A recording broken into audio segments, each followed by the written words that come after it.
Hello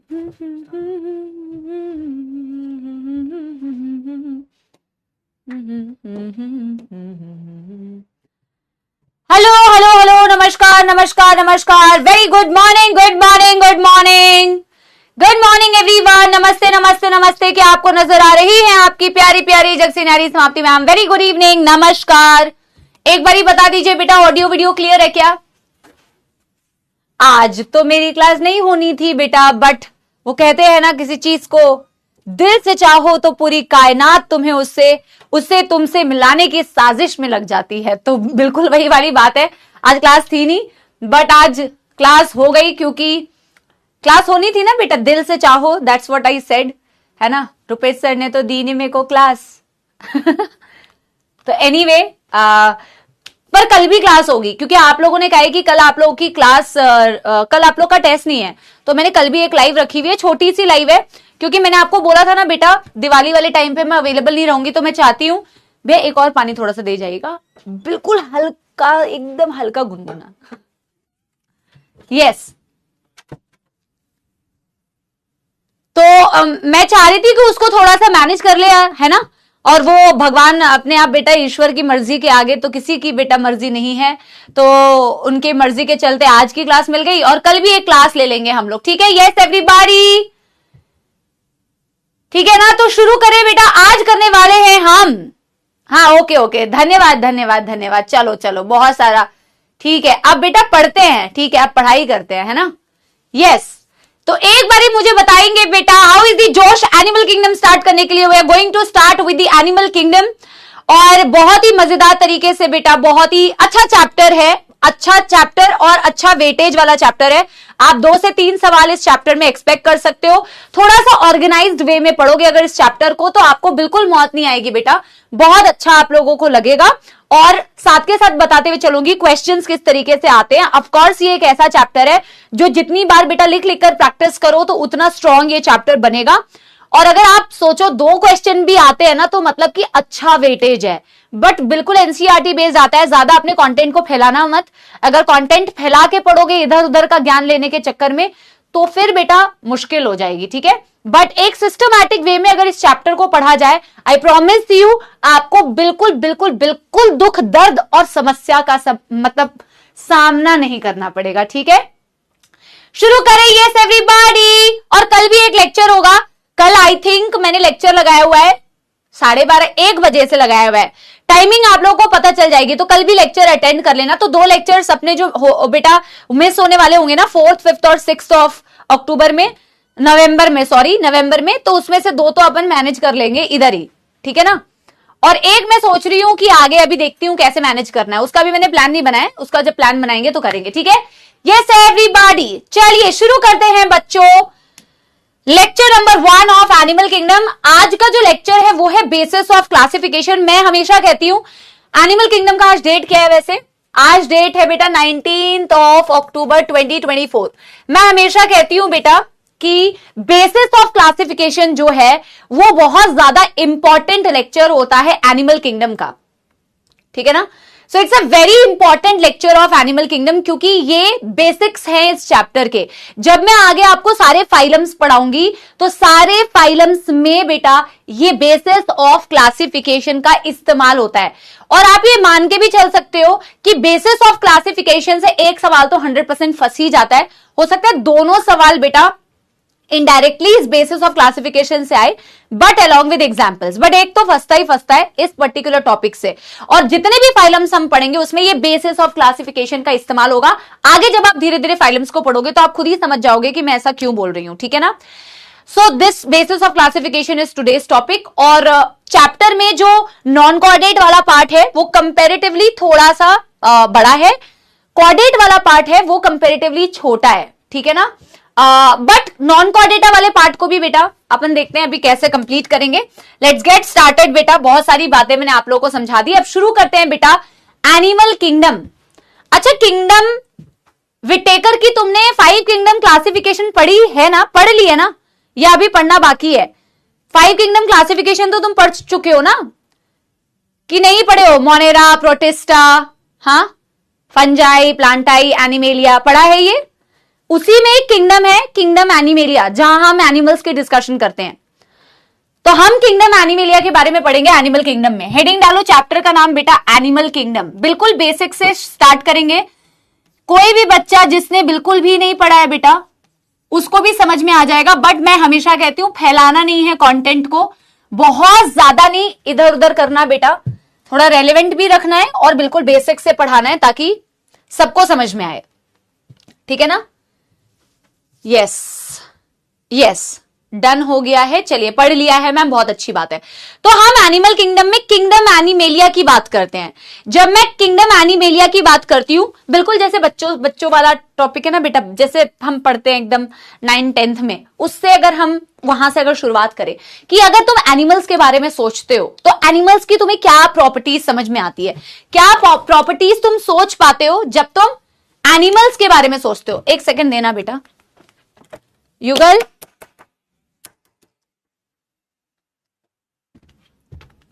AC बहुत ज्यादा।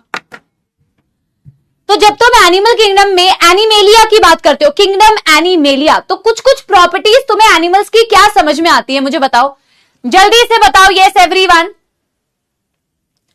क्या समझ में आती है तुम्हें?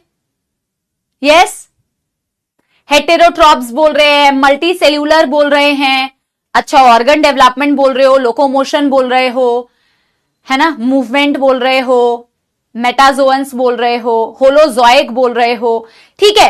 अपने आप को भी तो बेटा इमेजिन कर सकते हो ना, रिप्रोडक्शन बोल रहे हो, ठीक है ना। वेरी गुड, अच्छी प्रॉपर्टीज बता रहे हो। हम बहुत सारी प्रॉपर्टीज नहीं लिखने जा रहे हैं, बट मेरे कहने का मतलब है जब तुम एनिमल किंगडम यानी कि किंगडम एनिमेलिया की बात करते हो तो ये जो प्रॉपर्टीज तुम बोल रहे हो बेटा, तुम एनिमल से रिलेट कर पाते हो, तुम खुद से रिलेट कर पाते हो। मछली हो गई, इंसेक्ट हो गया, है ना, हाइड्रा हो गया, कितने सारे एनिमल्स है बेटा, variety of animals, depending upon कौन से फाइलम की बात कर रहे हो, कितने सारे बेटा एनिमल्स है। जब तुम इन एनिमल्स को इमेजिन करते हो तो तुम कुछ कुछ ये प्रॉपर्टीज इमेजिन कर पाते हो। जब मैं किंगडम एनिमेलिया की बात करती हूं, किंगडम एनिमेलिया को पता है क्या बोला जाता है? मेटाजोअन्स। मेटाजोअन्स का मतलब है ऐसे ऑर्गेनिजम्स जो मल्टी सेल्यूलर होते हैं। All the members of kingdom animalia, चाहे मैं एकदम लोअर फाइलम से स्टार्ट करूं, आज मैं आपको फाइलम्स जो पढ़ाऊंगी सीक्वेंस में, चाहे मैं एकदम फर्स्ट फाइलम की बात करूं पॉरीफेरा, या मैं एकदम एडवांस्ड फाइलम की बात करूं फाइलम कॉर्डेटा, ये सारे फाइलम्स में तुम्हें इनको मेटाजोअन्स बोलते हैं। क्यों बोलते हैं मेटाजोअन्स? क्योंकि ये सारे मल्टी सेल्यूलर है बेटा, बिना किसी एक्सेप्शन के आपको मल्टी सेल्यूलैरिटी मिलती है, मेटाजोअन्स कहलाते हैं सारे animals. They have the property of multi cellularity. तो अगर मैं कहूं इनकी प्रॉपर्टीज में that they are multi cellular, तो ये बात गलत नहीं होगी। मल्टी सेल्यूलर या मल्टी सेल्यूलैरिटी की प्रॉपर्टी आपको इनके अंदर दिखती है, चाहे मैं पॉरीफेरा की ही क्यों ना बात करूं, मल्टी सेल्यूलैरिटी, है ना। फिर आप में से कई लोग बता रहे थे कि मैम हेट्रोट्रॉप्स होते हैं।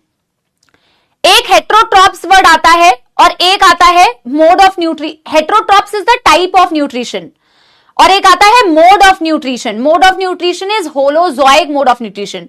तो अब सारे फाइलम्स को, सारे जो एनिमल्स है किंगडम एनिमेलिया में, उनको आप बोलते हैं heterotrophs, because they are dependent on others, directly और इनडायरेक्टली वो खाने के लिए they are dependent on others. तो क्योंकि वो डिपेंडेंट होते हैं तो बचपन में हम पढ़ते ही है कि they are called as heterotrophs, they are called as heterotrophs. तो मैं एनिमल्स को क्या बोल सकती हूं? हेटेरोट्रॉप्स बोल सकती हूं मैम, बोल सकती हूं कि नहीं बेटा? और जब मैं हेटेरोट्रॉप्स बोल रही हूं, this is their type of nutrition,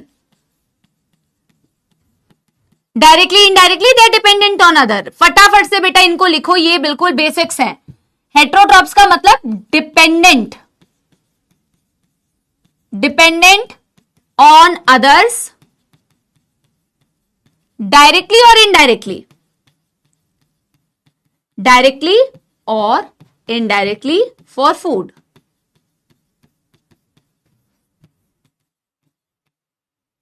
for food.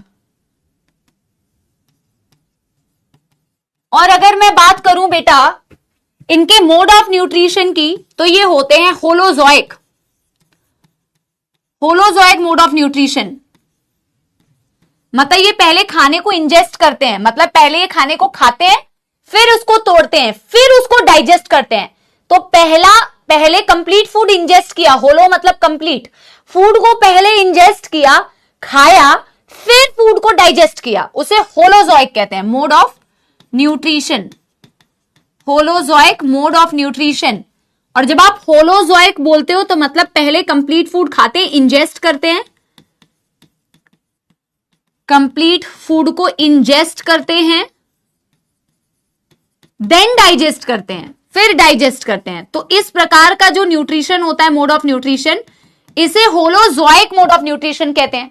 इसके अलावा बहुत सारी प्रॉपर्टीज आप, जैसे आप बता रहे थे, लोकोमोशन कर सकते हैं, लोकोमोशन कर सकते हैं, लोकोमोशन एंड मूवमेंट की प्रॉपर्टी होती है। लेकिन कुछ एनिमल्स होते हैं जो सिसाइल होते हैं, है ना, इनमें एक्सेप्शंस भी हैं कि कुछ सिसाइल होते हैं। अभी मैं आपको पढ़ाऊंगी भी फाइलम पॉरीफेरा, ये सिसाइल है, ये मूव नहीं करता है। बट इन जनरल जब मैं एनिमल्स की बात कर रही हूं तो वो लोकोमोशन कर सकते हैं, मूवमेंट कर सकते हैं। But there are some exceptions, like मैं अभी पॉरीफेरा में पढ़ाऊंगी, वो जहां पे प्रेजेंट होते हैं वो उस ओशन के फ्लोर, पानी में है, ओशन में है, उस फ्लोर के साथ में ही बेटा अटैच्ड होते हैं, उसके बेस के साथ ही अटैच्ड होते हैं। ऐसे प्राणियों के लिए हम शब्द यूज करते हैं सेसाइल।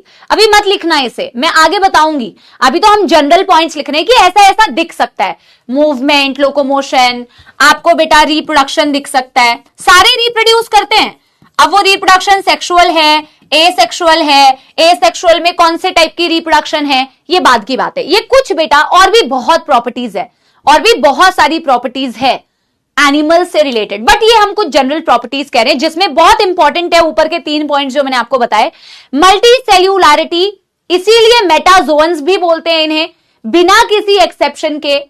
मल्टी सेल्यूलैरिटी, हेट्रोट्रॉप्स होते हैं ये, directly indirectly dependent on others for food. और होलोजोइक मोड ऑफ न्यूट्रिशन मतलब पहले इंजेशन फिर डाइजेशन।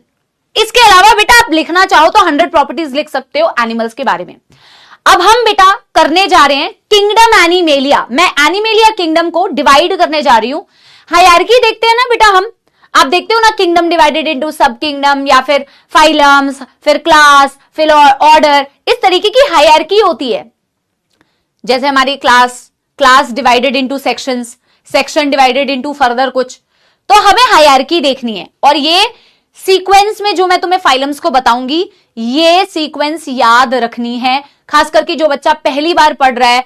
प्लीज ये जो मैं किंगडम के अंदर की क्लासिफिकेशन पढ़ाऊंगी, इसको सीक्वेंस में याद रखिएगा कि सबसे पहले कौन सा फाइलम, फिर कौन सा फाइलम, फिर कौन सा फाइलम, फिर कौन सा फाइलम। क्योंकि हम बिल्कुल जो सबसे पहले आया और धीरे धीरे इवॉल्व होते हैं ना बेटा, इवोल्यूशन में पढ़ते हैं ना, धीरे धीरे चेंज होता है, तो धीरे धीरे कॉम्प्लेक्सिटी बढ़ती जाती है, तो हाई कॉम्प्लेक्स, सबसे कॉम्प्लेक्स एनिमल की तरफ हम बढ़ेंगे। ठीक है ना, ये डन कर लिया तो एक थम्स अप दे दो, यस एवरीवन, जल्दी बताओ, एक थम्स अप दे दो अगर कर लिया बेटा, यस एवरीवन, यस एवरीवन, ठीक है ना। हाँ, संस्कृति ने जैसे बोला, स्कूल में भी तो हायरार्की होती है ना बेटा, किसी ऑर्गेनाइजेशन में भी तो हायरार्की होती है ना, प्रिंसिपल हो गए, वाइस प्रिंसिपल हो गए, फिर सीनियर हो गया, फिर एक्सेट्रा हो गया, समझ रहे हो ना, इस तरीके की हायरार्की होती है, क्लासिफिकेशन होती है। ठीक है ना। अभी हम क्या करने जा रहे हैं बेटा, एक फ्लो चार्ट बनाने जा रहे हैं। तो हम किंगडम एनिमेलिया को डिवाइड करने जा रहे हैं बेटा, लेट्स डिवाइड किंगडम एनिमेलिया। ठीक है ना, किंगडम एनिमेलिया या मेटाजोन्स, इसको पहले ना मैं 2 सब किंगडम में डिवाइड कर रही हूं। ये सब किंगडम्स एनसीईआरटी में नहीं दिए हुए, ठीक है ना। फिर आप क्यों बता रहे हो मैम, इससे आप ये थोड़ा सा आपको ना और बेटर अंडरस्टैंडिंग देगा उसकी फर्दर क्लासिफिकेशन की। मैं एनिमल्स की बात कर चुकी हूं कि एनिमल्स की प्रॉपर्टी मैम क्या दिखती है हमें। अब मैं इसे मैम डिवाइड करने जा रही हूं इनटू 2 सब किंगडम्स। एक होता है बेटा पैराजोआ, एक होता है मेटाजोआ। मैंने एनिमेलिया को क्या बोला, मैंने एनिमेलियास को मेटाजोन्स बोला कि नहीं, अभी अभी पढ़ा था ना, इसे हम मेटाजोन्स या मेटाजोआ कहते हैं। तो इसको मैं फर्दर 2 पार्ट्स में डिवाइड कर रही हूं। एक हो गया मेरा सब किंगडम पैराजोआ, एक हो गया मेरा सब किंगडम पैराजोआ बेटा। ये प्रिमिटिव मेटाजोन्स होते हैं। जो प्रिमिटिव होते हैं मतलब पहले के, प्रिमिटिव पुराने। ये प्रिमिटिव वर्ड हम इवोल्यूशन में भी बहुत बार यूज करते हैं। प्रिमिटिव मतलब जो पहले आए, पुराने। और दूसरा सब किंगडम होता है बेटा जिसे हम बोलते हैं यूमेटाजोअन्स। जहां पे भी बायोलॉजी में यू वर्ड लग जाता है उसका मतलब true metazoans, they are the true metazoans. ऐसा हम क्यों कह रहे हैं और हमने ऐसा क्लासिफिकेशन किस बेसिस पर किया? जिसे मैं पैराजोआ बोल रही हूं बेटा, दैट इज प्रिमिटिव, पुराना।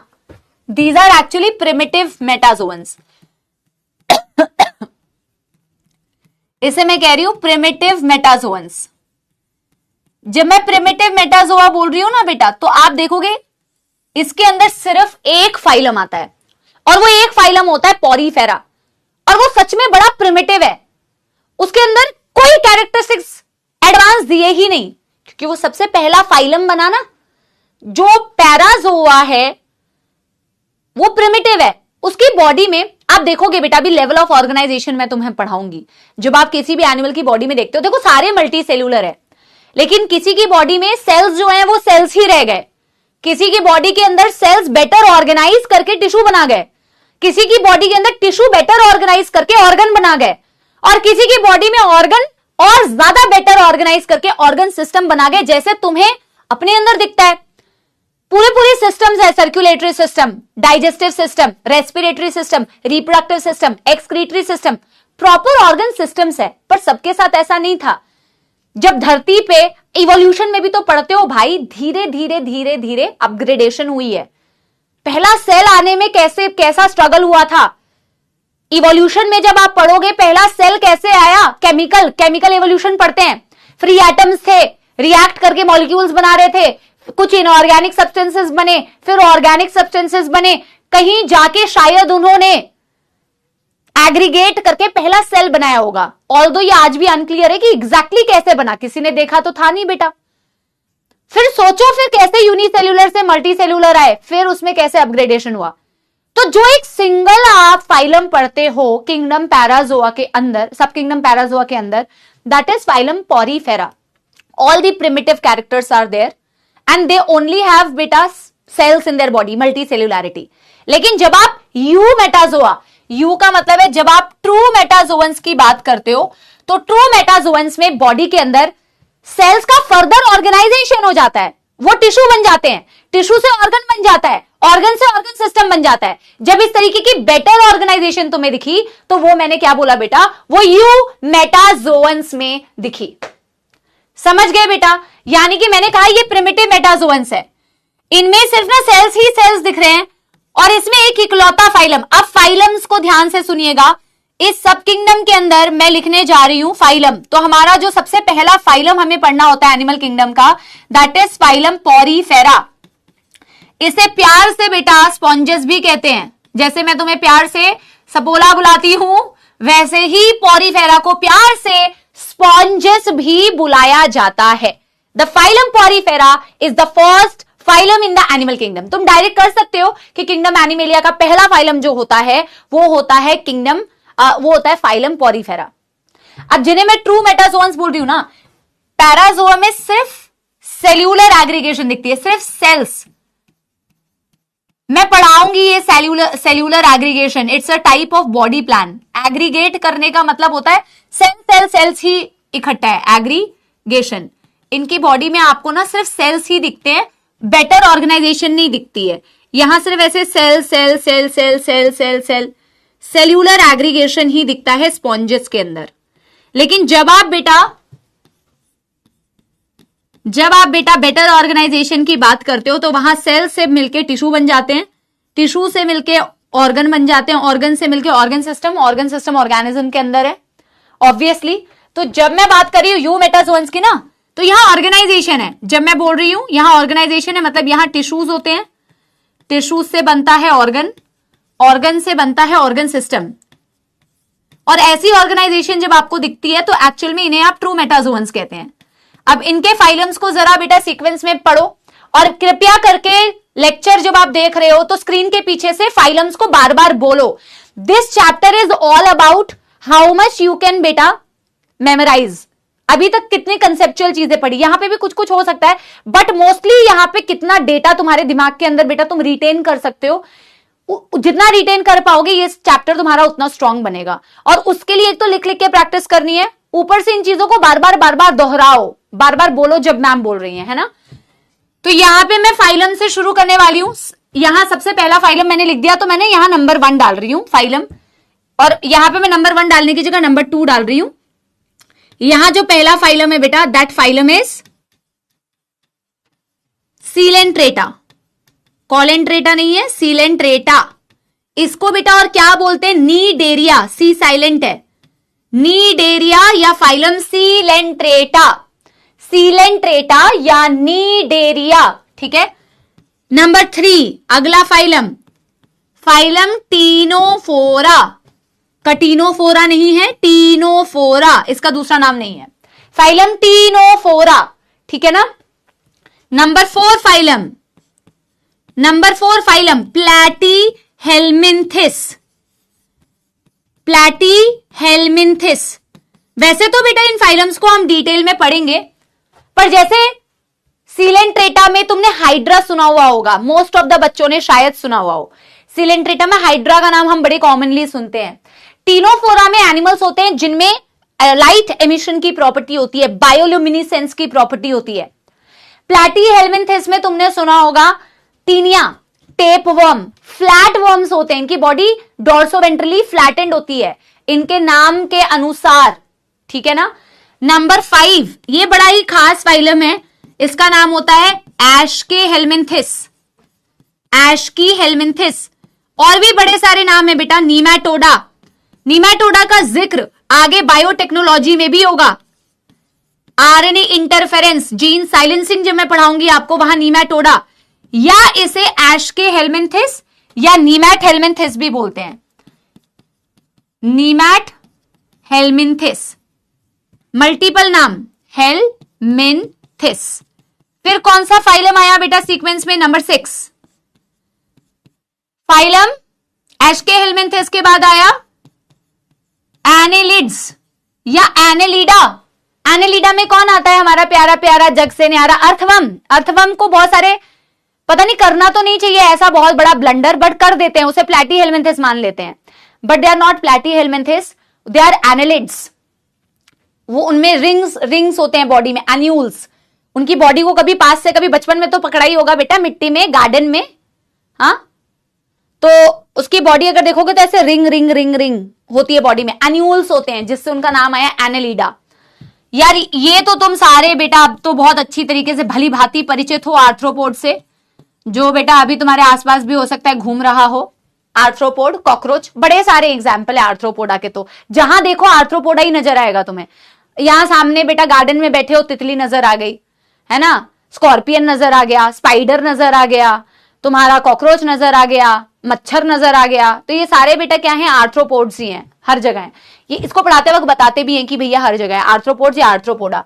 फिर फाइलम कौन सा आया बेटा, फिर फाइलम आया मॉल्युस्का। मॉल्युस्का में जो सबसे कॉमनली तुम इमेजिन कर पाते हो, एक तो स्नेल्स तुमने देखे हैं, है ना, स्नेल्स, बारिश के मौसम में तुम्हें काफी सारे स्नेल्स नजर आएंगे, दैट इज मॉल्युस्का। और ऑक्टोपस, ऑक्टोपस भी तुम्हें बेटा जो होता है दैट इज मॉल्युस्का। ठीक है ना। सॉफ्ट बॉडीड एनिमल्स होते हैं, मॉल्युस्का मतलब होता है बड़े सॉफ्ट बॉडी होती है इनकी। ठीक है। नंबर 9 इसके बाद आते हैं बेटा एकाइनोडर्म्स।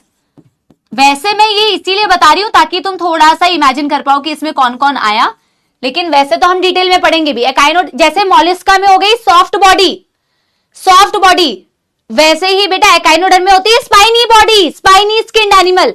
अगर तुम कभी जिंदगी में बीच गए हो बेटा, तो बेटा या आगे जाने का तुम्हें सौभाग्य तो जरूर प्राप्त होगा।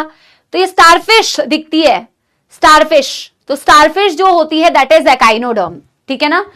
फिर आते हैं बेटा ये जो पहले थाली के बैंगन हुआ करते थे, कभी इधर कभी उधर, पहले समझ ही नहीं आ रहा था कि इनको कहां प्लेस करें, हेमिकॉर्डेटा। फिर इनके लिए सेपरेट फाइलम बना दिया गया कि भैया तुम जाओ, तुम्हारा अलग फाइलम कर देते हैं, हेमिकॉर्डेट्स। और फिर आते हैं बेटा नंबर 11 दैट इज कॉर्डेट्स, जिसमें तुम आते हो। फिर फाइलम कॉर्डेटा की भी अपनी क्लासिफिकेशन होती है, यूरोकॉर्डेट, सेफेलोकॉर्डेट, फिर वर्टिब्रेट्स आते हैं, सब फाइलम, तो वो तो हम पढ़ेंगे ही बेटा। कॉर्डेट को अगर मैं छोड़ दूं, पहले तो इसे सीक्वेंस में याद करना है। फाइलम पॉरीफेरा, सीलेंट्रेटा, क्या बोलते हैं, ctenophora, platyhelminthes, aschelminthes, annelida, arthropoda, mollusca, hemichordata, mollusca, echinodermata, hemichordata, chordata. पहले तो इसे सीक्वेंस में पढ़ना है। ये जितने भी मैंने बेटा 1 से लेके 10 तक बताए हेमिकॉर्डेट तक, ये सारे कहलाते हैं नॉन कॉर्डेट्स। ये सारे नॉन कॉर्डेट्स हो गए, कॉर्डेटा को छोड़ के बाकी सारे नॉन कॉर्डेट्स। समझ गए? Yes everyone, yes everyone. तो मैं क्या कह सकती हूं बेटा, मैं कह सकती हूं कि 1 से लेके जो 10 हैं फाइलम्स, ये सारे क्या हो गए बेटा, नॉन कॉर्डेट्स। अच्छा, आज के डेट पे कोई एनिमल तुम्हें मिला, तुम्हें कैसे पता चलेगा कि मैं उसे कहां पे प्लेस करूं? आज के डेट पे कोई एनिमल तुम्हें मिलेगा तो तुम्हें कैसे पता चलेगा इसको मैं कौन से किस कैटेगरी के अंदर बेटा प्लेस करूं, कैसे पता चलेगा? इसीलिए हम जो टॉपिक अभी पढ़ने जा रहे हैं that is basis of classification.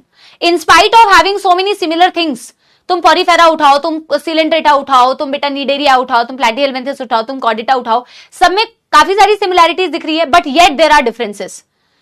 इतनी सारी सिमिलैरिटीज के बावजूद भी बेटा एनिमल्स है, सिमिलैरिटी तो मिलेगी बट फिर भी डिफरेंसेस हैं, है ना? और इसी को हम यूज करते हैं as basis of classification. Classify करना बड़ा जरूरी है, कैरेक्टरिस्टिक्स हम, और क्लासिफिकेशन के लिए हम डिफरेंट कैरेक्टरिस्टिक्स का इस्तेमाल करते हैं। इसका बहुत कॉमन एग्जाम्पल से अगर मैं समझाना चाहूं, जैसे तुम्हारी क्लास है, तुम्हारी क्लास को हम क्लासिफाई कर सकते हैं। क्लासिफिकेशन से एक तो आपको किसी भी चीज की स्टडी करना है वो आसान बन जाएगा, और कोई नया एनिमल आया उसको किस कैटेगरी में डालना है ये मेरे लिए बड़ा आसान हो जाएगा, है ना? अब मैं क्लासिफाई करूं कैसे इतने सारे बेटा फाइलम्स में, या एनिमल्स को मैं क्लासिफाई कैसे करूं? तो मुझे कुछ कैरेक्टरिस्टिक्स का इस्तेमाल करना पड़ेगा। Like I can classify your class on the basis of marks. Marks के बेसिस पर मैंने कहा कि भाई 300 तक जो बच्चा आ रहा है उसका ये वाला कैटेगरी हो गया, 300 से बेटा 400 वाले ये कैटेगरी हो गए, 400 से 500 वाले ये हो गए, 600 से 700 वाले ये हो गए, और 700 प्लस ये हो गए। तो I can use marks as a criteria to classify. लेकिन उन्हीं सेट ऑफ स्टूडेंट्स को मैं सिर्फ मार्क्स के बेसिस पर नहीं बल्कि और किसी बेसिस पर भी क्लासिफाई कर सकती हूं। फॉर एग्जाम्पल जेंडर के बेसिस पर क्लासिफाई कर सकती हूं। फॉर एग्जाम्पल मैं हाइट के बेसिस पर क्लासिफाई कर सकती हूं। बेटा मेरी बात समझ में आ रही है? या किसी दिन तुमने जो यूनिफॉर्म पहन के आए हो तो यूनिफॉर्म के कलर के बेसिस पर मैं क्लासिफाई कर सकती हूं, जिसने रेड पहना है, ब्लू पहना है। सो सिमिलर एनिमल्स, एक ही एनिमल है पर मैंने उनको कैटेगराइज किया using different points, different characteristics को इस्तेमाल करके मैंने उनको कैटेगराइज कर दिया। क्या सबको मेरी बात समझ में आ रही है? Yes everyone. क्या आपको मेरी बात समझ में आ रही है? यस एवरीवन, ठीक है ना? इन द सेम वे बेटा I am going to categorise the animal kingdom on the, अब इसे कहते हैं basis of classification, the basis of classification of kingdom Animalia. I am going to use different characteristics, और फिर इन characteristics का इस्तेमाल करके मैंने कह दिया अच्छा ये है तो इसमें आना चाहिए ये। फिर लास्ट में हम मैच करते हैं कि ये पॉइंट्स, अभी मैं पूरा पढ़ा देती हूं फिर मैं आपको बताती हूं कि जैसे कोई नया एनिमल मिलेगा तो हमें देखना पड़ेगा अच्छा इसमें ऑर्गेनाइजेशन कैसी है, अच्छा इसका बॉडी प्लान कैसा है, अच्छा इसका डाइजेस्टिव सिस्टम कैसा है, अच्छा इसमें सिमेट्री कैसी है, अच्छा इसका जर्म लेयर कैसा है, अच्छा इसका सीलोम कैसा है। सारे पॉइंट्स पहले इससे मैच कर लोगे और फिर देखोगे कि ये सारे पॉइंट्स कौन से किंगडम, कौन से फाइलम से मैच करते हैं, उसमें उसे प्लेस कर दोगे। सिंपल सी बात है, ठीक है ना? एक थम्स अप दे दो बेटा, शुरू करते हैं। मुझे लगता है तुम्हारे क्लास के कमेंट्स ना बंद करके क्लास पढ़ाना चाहिए, है ना? क्या कहती है जनता?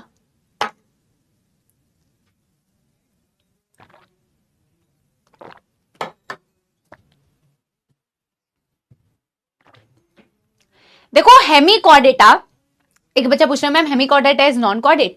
एक्चुअली में हेमिकॉर्डेटा को कनेक्टिंग लिंक बोला जाता है, कॉर्डेटा तो नहीं है, कॉर्डेटा तो नहीं है। कॉर्डेटा होता तो उसके अंडर प्लेस कर दिया जाता। मैं आगे तुम्हें बताऊंगी भी। Hemichordata is actually called as a connecting link, it's a connecting link.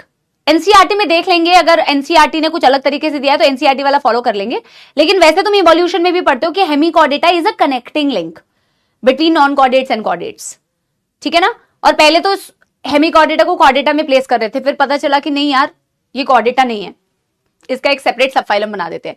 तो अभी वेट करो, कोई बात नहीं, मैं भी पढ़ाऊंगी, ठीक है ना? यस, चलो करें, करते हैं बेटा basis of classification. Basis of classification, very very important. मैं एनिमल्स को क्लासिफाई करने जा रही हूं और डिफरेंट पॉइंट्स का इस्तेमाल करूंगी, डिफरेंट कैरेक्टरिस्टिक्स का इस्तेमाल करूंगी इनको कैटेगराइज करने के लिए, इनको क्लासिफाई करने के लिए, ठीक है। सो नंबर 1 पॉइंट जो मैं इस्तेमाल करने जा रही हूं कैटेगराइज करने के लिए एनिमल्स को, इसे हम कहते हैं बेटा, और इसे ना शॉर्ट में भी लिखना, क्योंकि हम जब सारे फाइलम्स को पढ़ेंगे ना तो इन कैरेक्टरिस्टिक्स के बारे में लिखेंगे कि जो भी कैरेक्टरिस्टिक्स हमने पढ़ी है ना मैम बेसिस ऑफ क्लासिफिकेशन में, तो जब मैं पॉरीफेरा पढ़ाऊंगी तो मैं तुमसे पूछूंगी कि बताओ उसका लेवल ऑफ ऑर्गेनाइजेशन क्या है, बताओ उसकी जर्म लेयर कैसी है, बताओ उसका बॉडी प्लान कैसा है ना। तो इसके लिए शॉर्ट फॉर्म भी बेटा लिख लेना। सबसे पहले मैं लिख रही हूं लेवल ऑफ ऑर्गेनाइजेशन।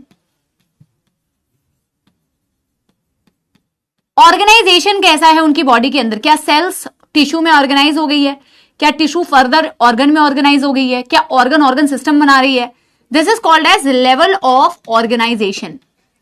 इसको शॉर्ट में बेटा लिखेंगे LOO। आगे जहां पे भी ये इस्तेमाल होगा, आज सबके फुल फॉर्म लिखेंगे और आगे जहां पे भी ये इस्तेमाल होगा तो हम बेटा इसकी शॉर्ट फॉर्म लिखेंगे। लेवल ऑफ ऑर्गेनाइजेशन, क्या ऑर्गेनाइजेशन तुम्हें उसके अंदर दिख रही है, क्या तुम्हें उस एनिमल की बॉडी के अंदर अभी भी बहुत ही प्रिमिटिव सेल्स ही दिख रहे हैं। कुछ सेल्स रेस्पिरेशन कर लेते हैं, कुछ सेल डाइजेशन कर रहे हैं, कुछ सेल कुछ कर रहे हैं, है ना। क्या तुम्हें अभी भी सेल्स ही दिख रहे हैं? अगर सिर्फ सेल्स उनकी बॉडी में दिख रहे हैं तो आप ऐसी ऑर्गेनाइजेशन को कहते हो सेल्यूलर ग्रेड ऑफ ऑर्गेनाइजेशन। देखो 4 ग्रेड ऑफ ऑर्गेनाइजेशन होती है, this is the easiest of all. वैसे तो basis of classification itself is very easy, but ये उसमें भी बहुत ही इजी एक पार्ट है। लेवल ऑफ ऑर्गेनाइजेशन नंबर 1, जैसे कि मैं कह रही हूं सेल्यूलर लेवल या सेल्यूलर ग्रेड, कुछ भी बोल सकते हो, cellular grade of organisation. Porifera में मिलता है, मैंने कहा ना पॉरीफेरा एक ऐसी फाइलम थी, पॉरीफेरा एक ऐसी फाइलम थी जहां सबसे प्रिमिटिव कैरेक्टर्स तुम्हें दिख रहे थे। अभी जितनी भी कैरेक्टरिस्टिक्स का हम इस्तेमाल करेंगे आप देखना उसमें सबसे प्रिमिटिव कैरेक्टरिस्टिक्स तुम्हें दिखती है। तो जब आप सेल्यूलर ग्रेड ऑफ ऑर्गेनाइजेशन कह रहे हैं तो आप कह रहे हैं ओनली सेल्स आर प्रेजेंट। एक इकलौता phylum which is the example of this sponges या फाइलम पॉरीफेरा। सिर्फ सेल्स दिख रहे हैं तुम्हें, सेल्स का ऑर्गेनाइजेशन बेटर हुआ नहीं है। अभी आप टिश्यू, एनिमल टिश्यू पढ़ चुके हो। टिश्यू बनने के लिए क्या चाहिए होता है, टिश्यू बनने के लिए चाहिए क्या होता है, टिश्यू अगर बनाना है तो कुछ सिमिलर सेल्स मिलके, group of similar sales with intercellular substance performing a specific function. एक जैसे सेल मिलके, ग्रुप ऑफ सेल्स ने मिलकर टिश्यू बनाया जो डाइजेशन कर रहा है, ग्रुप ऑफ सेल्स ने मिलकर टिश्यू बनाया जो रेस्पिरेशन कर रहा है। सो जब ग्रुप ऑफ सिमिलर सेल्स मिल जाते हैं, जो आपने एनिमल टिश्यू में डेफिनेशन पढ़ी है, with intercellular substance performing a specific function, इस तरीके से जब आपको ऑर्गेनाइजेशन दिखती है कि कुछ सेल्स मिलकर बेटर ऑर्गेनाइज करके टिश्यू बना चुकी है, तो वो टिश्यू ग्रेड ऑफ ऑर्गेनाइजेशन हो जाता है। यहां तो इंडिविजुअल सेल्स आप ऐसे देख रहे हो कि कोई डाइजेशन कर रहा है, डिवीजन ऑफ लेबर तो यहां पे भी है। बेटा देखो, जब यूनिसेल्यूलर ऑर्गेनिजम्स थे, यूनिसेल्यूलर सिंगल सेल के ऊपर कितना लोड पड़ेगा। मल्टी सेल्यूलैरिटी आने से एक फायदा तो हुआ ना कि काम डिवाइड हो गया, मल्टीपल सेल्स है, वर्कलोड डिवाइड हो गया, कोई डाइजेशन कर रहा है, कोई रेस्पिरेशन कर रहा है, कोई कुछ कर रहा है, समझ रहे हो। सो डिवीजन ऑफ लेबर आ जाता है। डिवीजन ऑफ लेबर मतलब काम का डिवीजन, जैसे ही मल्टी सेल्यूलैरिटी आती है। मल्टी सेल्यूलैरिटी होने का फायदा ही ये है, यूनिसेल्यूलर जब तक बेटा ऑर्गेनिजम्स होते हैं तो यूनिसेल्यूलर में सिंगल सेल के ऊपर सारा लोड है, मल्टी सेल्यूलैरिटी है तो काम डिवाइड कर लो अपना, है ना। तो यहां पे मैं बोल रही हूं अलग अलग सेल्स के जैसे अलग अलग फंक्शंस हो गए।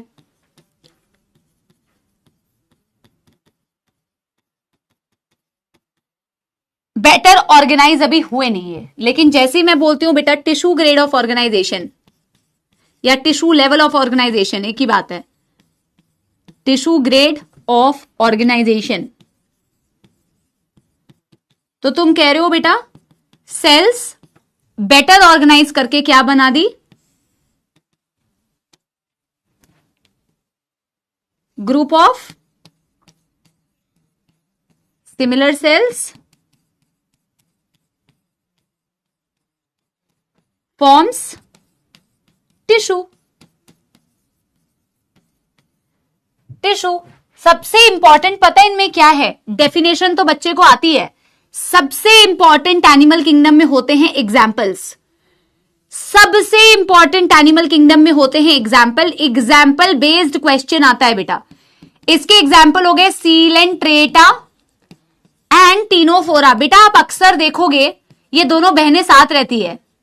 मैक्सिमम जगहों पे आप देखोगे सीलेंट्रेटा और टीनोफोरा दोनों साथ में, इनकी कैरेक्टरिस्टिक्स मोस्टली आप देखोगे दोनों साथ साथ में एग्जाम्पल में। कहीं कहीं पे इनका साथ प्लैटीहेल्मिन्थेस भी देता है, बट मोस्ट ऑफ द जगह पे आपको दिखेगा ये दोनों बहनें साथ साथ हैं, जैसे टिश्यू ग्रेड ऑफ ऑर्गेनाइजेशन। ठीक है ना। अब ड्राइंग ज्यादा बनाने की जरूरत नहीं है, अब बनाना चाहो तो बना सकते हो। एक जैसे सेल्स को मैं एक जैसे कलर से दिखा देती हूं। इन्होंने मिलकर एक टिश्यू बना लिया, इन्होंने मिलकर टिश्यू बना लिया। Group of similar sales, group of similar sales.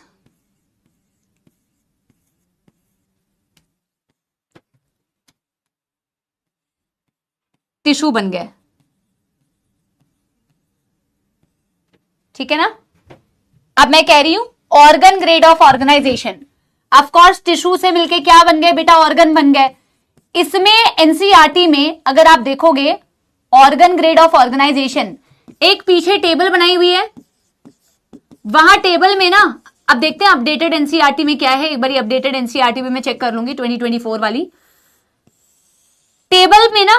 अरे यार मैं ऑर्गेनिज्म बार बार क्यों लिख रही हूं, ऑर्गेनाइजेशन, ऑर्गेनाइजेशन। बेटा देखो ऑफ कोर्स टिश्यू ऑर्गेनाइज करके क्या बना रहे हैं, ऑर्गन्स बना रहे हैं। तो जब आप पीछे एक टेबल दी हुई है बेटा, एकदम लास्ट में मैं भी एक टेबल बनवाती हूं, पूरे एनिमल किंगडम की एक समरी टाइप की हो जाती है, वो मैं बनवाती हूं। जैसे जब नॉन कॉर्डेट पूरा पढ़ लेंगे तो मैं वो टेबल बनवाऊंगी, है ना, ताकि कैरेक्टरिस्टिक्स को आसानी से याद रखने में एक ही जगह पे सारी चीजें आपको मिल जाए। तो वहां प्लैटीहेल्मिन्थेस, अगला फाइलम क्या है, प्लैटीहेल्मिन्थेस। तो वैसे प्लैटीहेल्मिन्थेस में आप पढ़ते हो एक इकलौता फाइलम जिसके पास होता है organ grade of organisation. But अगर आप वो टेबल देखोगे तो उसमें ऑर्गन और ऑर्गन सिस्टम दोनों प्लैटीहेल्मिन्थेस के लिए दिया होता है कि उसके पास ऑर्गन सिस्टम भी है, ऑर्गन भी है। बट आप ऑर्गन याद रखना, क्योंकि एक इकलौता फाइलम जिसके पास ऑर्गन ग्रेड ऑफ ऑर्गेनाइजेशन होता है, the only phylum having organ grade of organisation is phylum platyhelminthes. इसके बाद जो चालू होंगे बेटा एस्केहेल्मिन्थेस से लेके कॉर्डेटा, इन सबके पास होता है organ system grade of organisation. याद करते जाओ बेटा, लर्न करते जाओ। लिखने की वैसे तो डेफिनेशन तुम्हें समझ में ही आ रहा है, tissue organised as organ system, organised as organ, और बड़े सारे ऑर्गन मिलके बेटा ऑर्गन सिस्टम को बनाते हैं। Blood vascular system, respiratory system, excretory system, समझ रहे हो ना।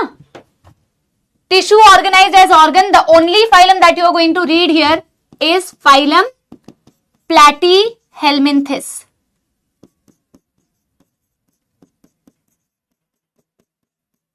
और जब ऑर्गन से मिलके पूरा ऑर्गन सिस्टम बन जाता है, काम कितनी बढ़िया तरीके से होगा। हर एक ऑर्गन सिस्टम को पता है कि कौन सा काम करना है, तो ऑर्गन्स मिलके एक सिस्टम बना रहे हैं पूरा, है ना, ऑर्गन सिस्टम बना रहे हैं। That is called as organ system grade of organisation, starting from phylum aschelminthes up to phylum chordata. ठीक है, आई होप तुमने कर लिया है। मैं फिर भी 1 सेकंड का टाइम देती हूं तुम्हें नोट डाउन करने के लिए। Done done done done. ठीक है, लास्ट हो गया बेटा, लास्ट हो गया organ system grade of organisation. Number 4 organ system grade of organisation, organ system grade of organization. Nobody is going to ask you the definition, that तो you can say बेटा। अगर नाम से भी तुम definition नहीं बता पा रहे हो तो फिर क्या ही पढ़ रहे हो तुम, है ना। So organ organized as, अभी तो एक एक बेटा कैरेक्टरिस्टिक पढ़ी है ना, अभी तो बहुत सारी कैरेक्टरिस्टिक्स पढ़नी है, फिर देखना है किसकी कौन कौन से पॉइंट्स आए। Organ, organised as organ systems, kidney हो गया, ब्लैडर हो गया, इन सारे चीजों ने मिलकर बेटा क्या बनाया, आपका एक्सक्रीटरी सिस्टम बना दिया, यूरेटर हो गया, ठीक है ना। वैसे ही डाइजेस्टिव सिस्टम में तुम अपना पढ़ते हो, स्टमक हो गया, इंटेस्टाइन हो गया, अलग अलग स्ट्रक्चर्स ने मिलकर डाइजेस्टिव सिस्टम बना दिया। Organ organised as organ system, और यहां पे तुम लिखोगे एग्जाम्पल में aschelminthes up to chordata, aschelminthes up to chordata. ये तो मैंने एक कैरेक्टरिस्टिक का इस्तेमाल किया to classify the animals. Number 2 characteristic जिसका मैं इस्तेमाल करने जा रही हूं, दो तीन पढ़ेंगे, फिर एनसीईआरटी की रीडिंग भी करेंगे साथ के साथ, ठीक है। This is level of organisation, कि उनकी बॉडी में सेल्स थे, या सेल्स ने और मिलकर टिश्यू बना लिया, या टिश्यू ने मिलकर ऑर्गन बना लिया, या ऑर्गन ने मिलकर ऑर्गन सिस्टम बना लिया। दूसरा जो बेसिस ऑफ क्लासिफिकेशन हम इस्तेमाल करते हैं, that is symmetry, body symmetry. तो हम कहते हैं कि अगर हम किसी भी एनिमल की बॉडी में से एक प्लेन को पास करें, सेंटर में से, अगर हम सेंटर में से एक प्लेन को पास करें, तो पहली बात तो ये कि उसकी बॉडी इक्वल पार्ट में डिवाइड हो भी रही है या नहीं हो रही है, इसे हम कहते हैं सिमेट्री। अगर मैं किसी भी एनिमल की बॉडी के सेंटर में से एक प्लेन को पास करती हूं और वो 2 पार्ट्स में डिवाइड हो पा रहा है, 2 इक्वल पार्ट्स में, तो यानी कि वो सिमेट्रिकल है। अगर वो नहीं हो पा रहा, मैंने कितना भी ट्राई कर लिया, अब जैसे स्पॉन्जेस की बॉडी होगी, मैं तुम्हें पढ़ाऊंगी, अभी दिखाऊंगी, तुम चाह के भी ना बेटा किसी भी तरीके से उसे इक्वली डिवाइड नहीं कर पा रहे हो। ऐसे काट रहे हो तो भी नहीं डिवाइड हो रही, ऐसे करके काट रहे हो तो भी नहीं डिवाइड हो रही, ऐसे करके काट रहे हो तो भी नहीं इक्वल पार्ट्स में डिवाइड हो रही। जितना भी एफर्ट्स कर लो, अगर तुमने उसकी बॉडी में से एक प्लेन को पास किया सेंटर में से, पर तुम उसे इक्वली डिवाइड नहीं कर पा रहे बॉडी को, तो वो एसिमेट्रिकल एनिमल्स होते हैं। आपकी पॉरीफेरेंस जो होती है वो ज्यादातर एसिमेट्रिकल होती है, बट कुछ एनिमल्स होते हैं जो सिमेट्री रखते हैं, और वो सिमेट्री में आप पढ़ते हो bilaterally symmetrical body and radially symmetrical body. तो सेकंड पॉइंट जो हम बेटा पढ़ने जा रहे हैं द बेसिस ऑफ क्लासिफिकेशन का, that is number 2 symmetry.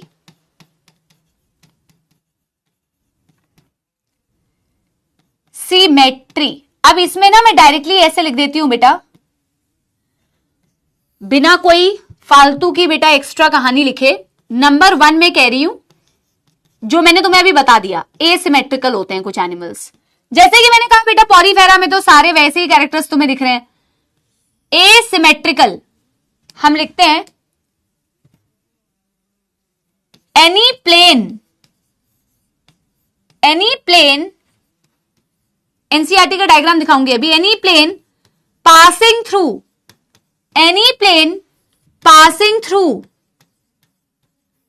The centre of animal's body cannot divide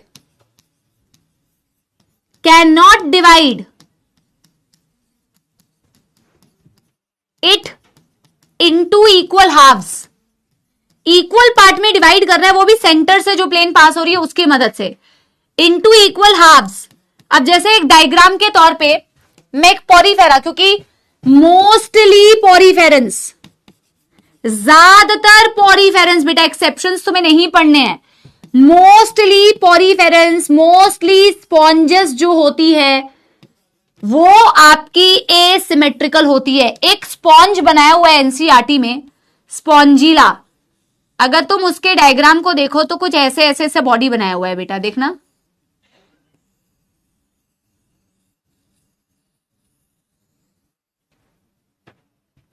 कुछ इस तरीके की बॉडी बनाई हुई है और उसकी बॉडी में बड़े सारे पोर्स होते हैं। एक बारी देखो एनसीईआरटी का डायग्राम, एग्जैक्टली ऐसा तो नहीं होगा। It's a sponge, fresh water sponge होता है आपका स्पॉन्जिला, ये मैंने उस एनिमल को बनाया हुआ है। आप इसकी बॉडी को कैसे भी इक्वल पार्ट्स में डिवाइड नहीं कर सकते। प्लेन पासिंग थ्रू बेटा anywhere can not divide the body of animals into equal halves. ऐसे डिवाइड करा तो भी नहीं कर सकते, ऐसे करा तो भी इक्वल पार्ट्स में डिवाइड नहीं हो सकता, ऐसे करा तो भी इक्वल पार्ट्स में डिवाइड नहीं हो सकता, ऐसे करा तो भी इक्वल पार्ट्स में डिवाइड नहीं हो सकता। अगर मैं सेंटर में से किसी प्लेन को पास कर रही हूं और वो किसी भी तरीके से मैंने ऐसे डिवाइड करने की कोशिश की तो दो हाफ जो बने वो सेम नहीं दिख रहे, मैंने ऐसे डिवाइड किया तो जो दो हाफ बन रहे हैं वो बेटा इक्वल नहीं दिख रहे, मैंने ऐसे डिवाइड किया जो दो हाफ बन रहे हैं मैम वो इक्वल पार्ट्स में नहीं डिवाइड हो रहे, तो बॉडी हो गई स्पॉन्जेस की एसिमेट्रिकल। लेकिन कई एनिमल्स की बॉडी सिमेट्री भी रखती है, उसमें दो प्रकार की सिमेट्री आती है, एक बाइलेटरल सिमेट्रिकल बॉडी एंड एक आती है रेडियली सिमेट्रिकल बॉडी। जब आप, और इसमें से क्वेश्चन बन सकते हैं क्योंकि इसमें एकाइनोडर्म एक खास फाइलम है जिसमें दोनों तरीके की सिमेट्री दिखती है। जब आप रेडियली सिमेट्रिकल बॉडी बोलते हैं ना तो मतलब बड़ी मजे आ गए, एक ऐसी बॉडी बेटा जिसको मैं चाहे ऐसे प्लेन से डिवाइड करूं, ऐसे डिवाइड करूं, ऐसे डिवाइड करूं, ऐसे डिवाइड करूं, जैसे मल्टीपल प्लेन्स, मतलब कि मल्टीपल मतलब मोर देन वन प्लेन। अगर मैं किसी एनिमल की बॉडी को इक्वल पार्ट में डिवाइड कर पा रही हूं from more than one plane, एक से ज्यादा प्लेन का इस्तेमाल करके मैं उसकी बॉडी को इक्वल पार्ट में डिवाइड कर पा रही हूं, वो होते हैं रेडियली सिमेट्रिकल एनिमल। और बाइलेटरली सिमेट्रिकल एनिमल्स वो होते हैं जिनकी बॉडी को हम इक्वल तो डिवाइड कर रहे हैं but only passing through one plane, वो होते हैं बाइलेटरली। तो सिंपल याद रख लो, बाइलेटरल मतलब सिर्फ एक प्लेन से ही हम इक्वल पार्ट में डिवाइड कर पा रहे हैं, रेडियली का मतलब मोर देन वन प्लेन से हम इक्वल में डिवाइड कर पा रहे हैं, एसिमेट्रिकल का मतलब हम डिवाइड ही नहीं कर पा रहे हैं। और examples are very important. Done done and done कर लिया, एक बारी बेटा कमेंट्स ऑन कर देती हूं, मुझे बताओ और समझ में आया कि नहीं ये भी बताओ, ठीक है? एक बारी बताओ यहां तक समझ में आया कि नहीं, और फिर बेटा हम रेडियली सिमेट्रिकल और बाइलेटरली सिमेट्रिकल को लिखते हैं, छोटी छोटी सी ड्राइंग बना लेते हैं जो एनसीईआरटी में दिया हुआ है, ठीक है? हाँ स्टारफिश, वेरी गुड। अभी मैं स्टारफिश का ही डायग्राम बना के भी बताऊंगी। डन?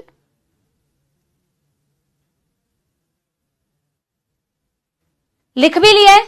आपके पास अगर जगह है तो बेटा आप यहीं से कंटिन्यू करो, मेरे पास जगह नहीं है तो मैं नेक्स्ट पेज से कंटिन्यू कर दी हूं, ठीक है? Easy, it's very very easy बेटा, इट्स सो इजी कि आप क्लास में लर्न कर सकते हो, इतना इजी है ये, है ना? तो नंबर 2 सिमेट्री में कह रही हूं बेटा, that is radially symmetrical body. Number 2 radially symmetrical body, radially symmetrical body. Divide तो कर पा रहे हो, सिमेट्रिकल है। Body can B divided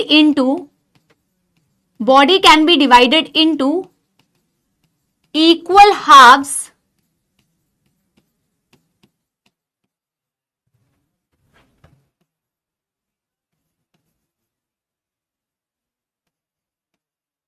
passing through center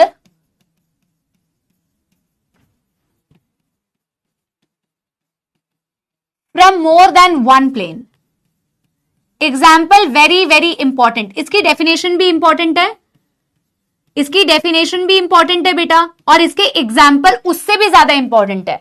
अगर मैं एग्जाम्पल लिखूं, पहले एग्जाम्पल बता देती हूं। ऑफकोर्स पॉरीफेरा में आ गया आपका एसिमेट्रिकल, उसके बाद आती है बेटा सीलेंट्रेटा, उसके बाद आती है सीलेंट्रेटा और सीलेंट्रेटा की बहन, मैंने कहा था ना ये दोनों बहनें मोस्टली साथ रहेंगी, सीलेंट्रेटा और नीडेरिया, ये बहनें मोस्टली कैरेक्टरिस्टिक्स में आपको साथ साथ दिखेंगी, मोस्टली कैरेक्टरिस्टिक्स में बेटा आपको साथ साथ दिखेंगी, ठीक है ना? लेकिन इसके अलावा यहां आता है एकाइनोडर्म। जब हम एकाइनोडर्म की बात करते हैं तो एकाइनोडर्मेटा में बेटा दोनों तरीके की सिमेट्री दिखती है, बाइलेटरल भी और रेडियल भी। हम कहते हैं एकाइनोडर्मेटा लार्वल स्टेजेस से ग्रो करता है, इसके पास लार्वा होता है, जैसे आपने लार्वा पढ़ा है ना, आपने इसका लार्वा पढ़ा, फ्रॉग का लार्वा पढ़ा है ना, इसकी जो डेवलपमेंट होती है लार्वल स्टेजेस से होती है। जब मैं एकाइनोडर्म में पढ़ाऊंगी भी तो मैं इनकी डेवलपमेंट में आपको बताऊंगी, इनडायरेक्ट डेवलपमेंट होती है, फ्रॉग में भी पढ़ते हो ना, indirect development through larval stage. जब आप एकाइनोडर्म्स में लार्वा को देखते हो तो लार्वा की बॉडी होती है बाइलेटरली सिमेट्रिकल, ड्राइंग नहीं बना के देखनी। और बाइलेटरल मैम ने बता दिया, मतलब उसकी लार्वा में उसकी बॉडी को इक्वल पार्ट्स में तो डिवाइड कर पाते हो, but through centre passing through only one plane, only one plane. लेकिन उनके जो एडल्ट होते हैं, एडल्ट को तो आप इमेजिन कर सकते हो जैसे स्टारफिश, तो मोर देन वन प्लेन से आप डिवाइड कर पा रहे हो। इमेजिन अ स्टारफिश, स्टारफिश की बॉडी को एक से ज्यादा प्लेन में आप इक्वल पार्ट्स में डिवाइड कर पाते हो, ठीक है ना। हाँ, प्रिंटिंग मिस्टेक हो गई है, कोई नहीं। Coelenterata and Ctenophora, okay. हाँ, प्रिंटिंग मिस्टेक को हमने करेक्ट कर लिया। हाँ हाँ हाँ हाँ, प्रिंटिंग मिस्टेक। कल मैंने लक्ष्यंस को भी यही बोला, यकीन वाले मेरे को बोलते हैं प्रिंटिंग मिस्टेक हो गई है मैम, तुम भी यही बोला करो, इन प्रिंटिंग मिस्टेक, ठीक है ना। हाँ, और इसमें हो गया बेटा, यहां पे मैं स्टार मार्क कर रही हूं, एकाइनोडर्म एडल्ट। एकाइनोडर्म्स के जो एडल्ट होते हैं, एडल्ट स्टेज, जैसे फ्रॉग इज एडल्ट ना, फ्रॉग लार्वा नहीं है ना, फ्रॉग एडल्ट है, उसकी शक्ल वैसी दिख रही है, लेकिन उसकी टैडपोल लार्वा की शक्ल देखो अलग अलग है ना। वैसे ही एकाइनोडर्म्स में भी बेटा, जिसमें स्टारफिश आती है, तो उसकी जो एडल्ट है वो होती है आपकी रेडियली सिमेट्रिकल, उसकी जो लार्वा होती है वो होती है बाइलेटरल सिमेट्रिकल। एक छवि बना के मैं कोशिश करती हूं।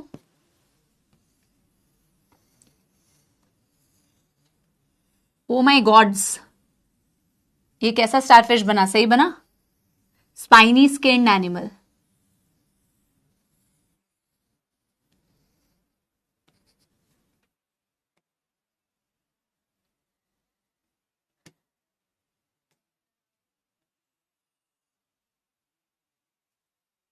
अब पता नहीं मैं जो ड्राइंग बना रही हूं उसमें इक्वल पार्ट्स में आपको डिवाइड होते हुए दिख रहा है या नहीं, बट समझ लेना कि इक्वल, ये इक्वल नहीं दिख रहा है ना, बट ऐसे इमेजिन करना कि मोर देन वन प्लेन में you can divide the body of animal into equal parts, ठीक है ना। आर्म्स को कुछ इस तरीके से बनाना है जिससे आपको पता चल जाए कि मोर देन वन प्लेन से you can divide the body of animals into equal halves, ठीक है। हाइड्रा भी बना सकते हो, जिनकी सिलेंड्रिकल बॉडी होती है, ठीक है ना। अगर जैसे मैं हाइड्रा की बॉडी दिखूं, यहां टेंटिकल्स होंगे, अब मैं टेंटिकल्स बना इसलिए नहीं रही हूं, फिर पता चला बेटा डायग्राम में फिर से अनइक्वल दिखे। अब जैसे यहां पे हो गया, तो यहां पे भी मैं बेटा इक्वल पार्ट्स में डिवाइड कर पा रही हूं, मोर देन वन प्लेन, ठीक है ना। So this is kind of radially symmetrical body. This what I have made, this is starfish. Concept समझ में आ गया ना। Number 3, bilaterally symmetrical body. Number 3, bilateral या bilaterally symmetrical body. फटाफट से डेफिनेशन लिखो और फटाफट से example. Body can be divided into, body can be divided into equal halves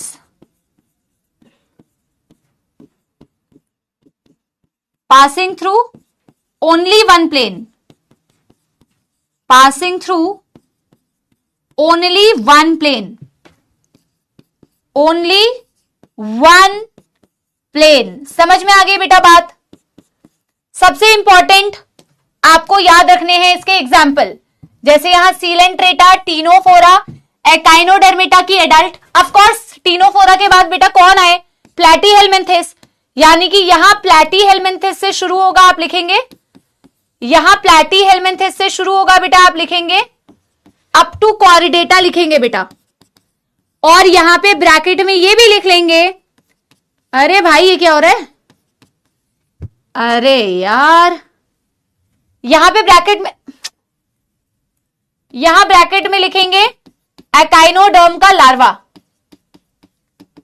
very very very important, star mark. Okay जी, बना के भी एक ड्राइंग देख सकते हो वैसे, है ना।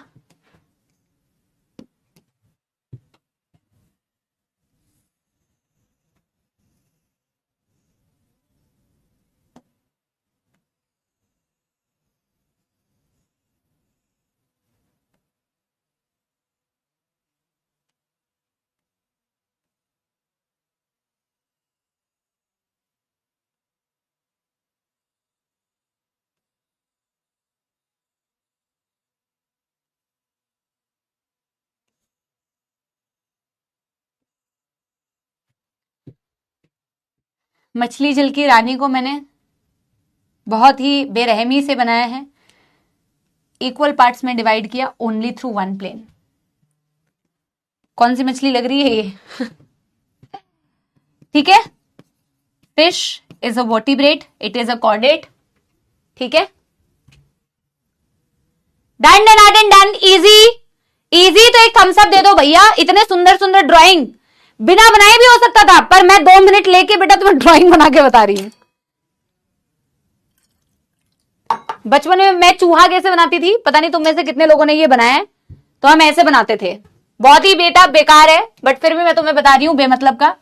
एम नाम का लड़का था, यूकेजी में पढ़ता था, 4 बबलगम खाता था, मोटा पेट फुलाता था, मैडम ने टिक किया राइट। मैं ऐसे चूहा बनाना सीखी थी। ठीक है, हाँ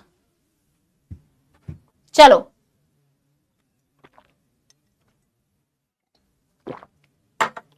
डन डन डन डन। हमने 2 बेसिस ऑफ क्लासिफिकेशन पढ़ ली, एक उनकी बॉडी में ऑर्गेनाइजेशन कैसा है, एक उसकी सिमेट्री कैसी है। ठीक है, एनसीईआरटी की रीडिंग कर लें, एनसीईआरटी की रीडिंग कर लें। सेम तुमने ये कब, तुमने भी ये बनाया है क्या? क्या बात कर रहे हो?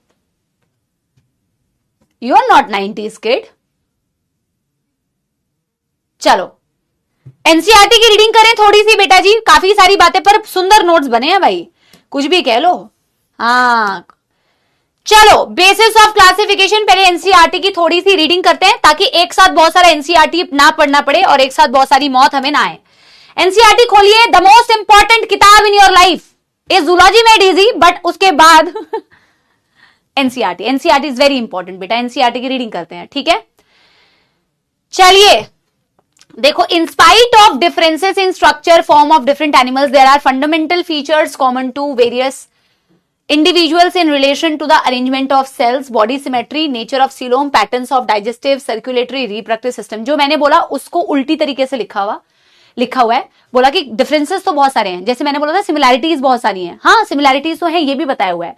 बोला कि बहुत सारे डिफरेंस हो सकते हैं, एक इंसेक्ट को देखो, एक अर्थवर्म को देखो, मनुष्य को देखो, किसी भी एनिमल को अगर आप देखोगे बड़े सारे डिफरेंसेस हैं उनके स्ट्रक्चर्स, उनके फॉर्म्स में, बट कुछ फंडामेंटल फीचर्स होते हैं, कुछ बेसिक फीचर्स होते हैं जो आपको सिमिलर दिखते हैं in different animals, like arrangement of cells, like body symmetry, like nature of coelom, like उनके डाइजेस्टिव सिस्टम का पैटर्न, लाइक उनका circulatory system, etcetera etcetera.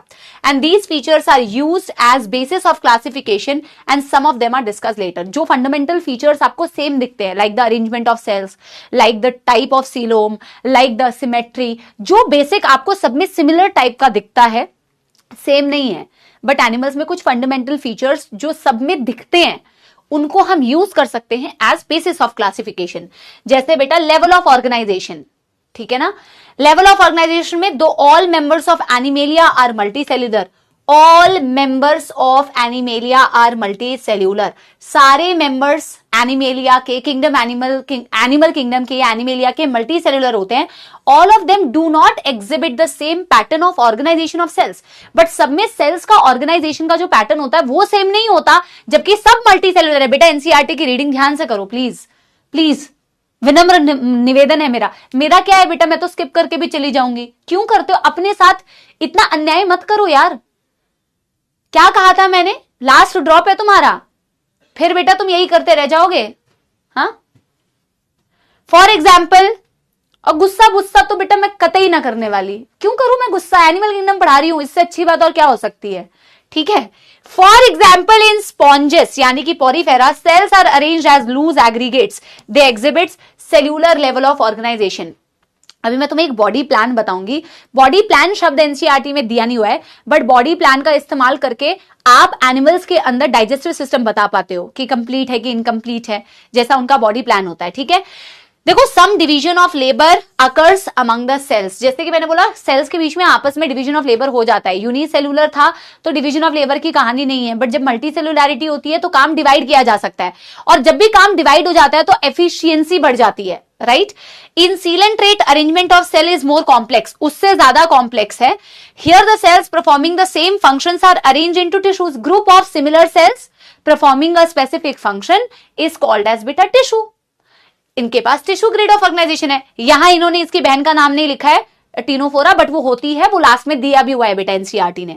A still higher level of organisation that is organ level of organisation is exhibited by the member of platyhelminthes.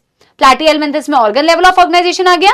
And other higher phyla, यानी कि starting from बेटा your aschelminthes up to chordata, they are group together to form, the tissues are group together to form organs, each specialised. क्या बोला इन्होंने, वापस से पढ़ते हैं। A still higher level of organisation that is organ level is exhibited by the members of platyhelminthes and other higher phyla where tissues are group together to form organ each for a particular functions. ठीक है, कहने का मतलब यह है कि organ system, organ level of organisation आपको platyhelminthes में मिला, जहां बेटा टिश्यूज ग्रुप करके बनाती है ऑर्गन ग्रेड ऑफ ऑर्गेनाइजेशन, और उससे भी हायर फाइलम में आप जाओगे तो ऑर्गन्स मिलके बना देती हैं organ system level of organization, जो आपकी एस्केहेल्मिन्थेस से शुरू होता है अप टू फाइलम कॉर्डेटा। यहां पे आगे बोला भी है, each specialised to perform a particular function in animals like annelid, arthropod, mollusca, echinodermata, chordata, organs have associated to form functional system. Each system is concerned with a specific physiological function. What is the physiological function? Digestion. पढ़ते हो ना human physiology, human physiology पढ़ते हो ना, digestion पढ़ते हो, respiration पढ़ते हो, सर्कुलेशन, एक्सक्रीशन, वही फिजियोलॉजिकल फंक्शन है। This is called as organ system level of organization. Organ system in different group of animals exhibit various pattern of complexities, अलग अलग लेवल ऑफ कॉम्प्लेक्सिटीज है। फॉर एग्जाम्पल, मतलब कि ऐसा नहीं है कि मैंने बोला कि किसी के पास अगर ऑर्गन सिस्टम है तो सबके पास एक जैसा ऑर्गन सिस्टम होगा। मैंने ये भी बताया आपको कि प्लैटीहेल्मिन्थेस के लिए दोनों चीजें दी हुई है, ऑर्गन सिस्टम। आप ऑर्गन ज्यादा याद रखेंगे, दोनों समझ लेना कि मैम ने दोनों बताए हैं, but organ grade of organization एक इकलौता फाइलम आप पढ़ते हो, दैट इज प्लैटीहेल्मिन्थेस। अब जब मैं डाइजेस्टिव सिस्टम की बात कर रही हूं, रेस्पिरेटरी सिस्टम की बात कर रही हूं, सर्कुलेटरी सिस्टम की बात कर रही हूं, जरूरी नहीं है बेटा ऑर्गन सिस्टम में सारे ऑर्गन सिस्टम सारे फाइलम्स में मौजूद हो, और सारे फाइलम्स जिनमें ऑर्गन सिस्टम्स हैं वो एक जैसे हों। सब में डिफरेंट हो सकता है, उसकी कॉम्प्लेक्सिटी अलग हो सकती है, right. Digestive system of Platyhelminthes has only one single opening outside the body that serves as both mouth and anus. ये मैं अभी आपको पढ़ाऊंगी, it's a type of body plan, ये मैंने अभी पढ़ाया नहीं है तो मैं यहाँ पे छोड़ दे रही हूं इसको। Complete digestive, incomplete digestive, open and close circulatory system मैंने अभी पढ़ाया नहीं है, मैं पढ़ाऊंगी। ये दो डायग्राम दिए हुए एनसीईआरटी के डायग्राम बहुत इंपॉर्टेंट है, क्योंकि वहीं से बेटा आपको पेपर में डायग्राम देके पूछ लिया जाएगा कि बताओ कौन सी सिमेट्री दिखाई हुई है। मोर देन वन प्लेन से इक्वल पार्ट्स में डिवाइड कर रहे हो, this is called as radial symmetry. एक सिंगल प्लेन से डिवाइड कर रहे हो इक्वल पार्ट में, this is called as bilaterally symmetry. NCERT based question पूछा जाएगा।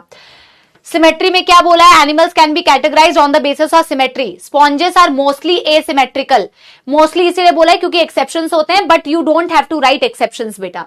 Any plane passing through the center does not divide them into equal part. कोई भी प्लेन जो सेंटर से जाती है वो उनको इक्वल पार्ट में डिवाइड नहीं कर पा रही, इसीलिए वो होते हैं asymmetrical. When any plane passing through the central axis of the body divide the organism into identical half, it is called radial symmetry.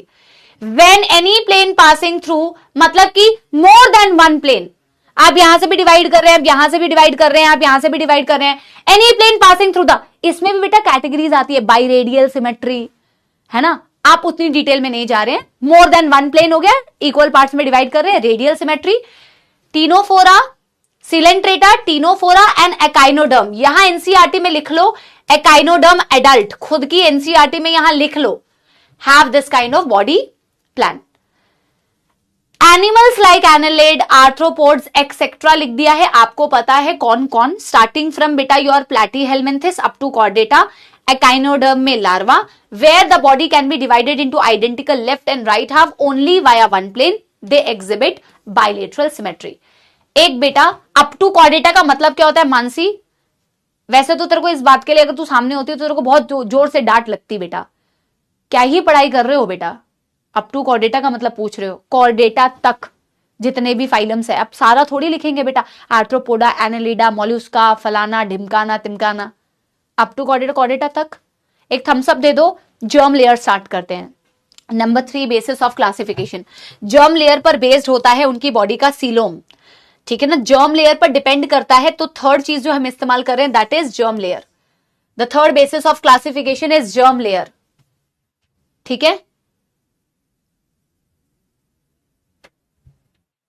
चलो चैट्स ऑफ कर दी जाएगी, जर्म लेयर पढ़ाने जा रही हूं, ठीक है ना।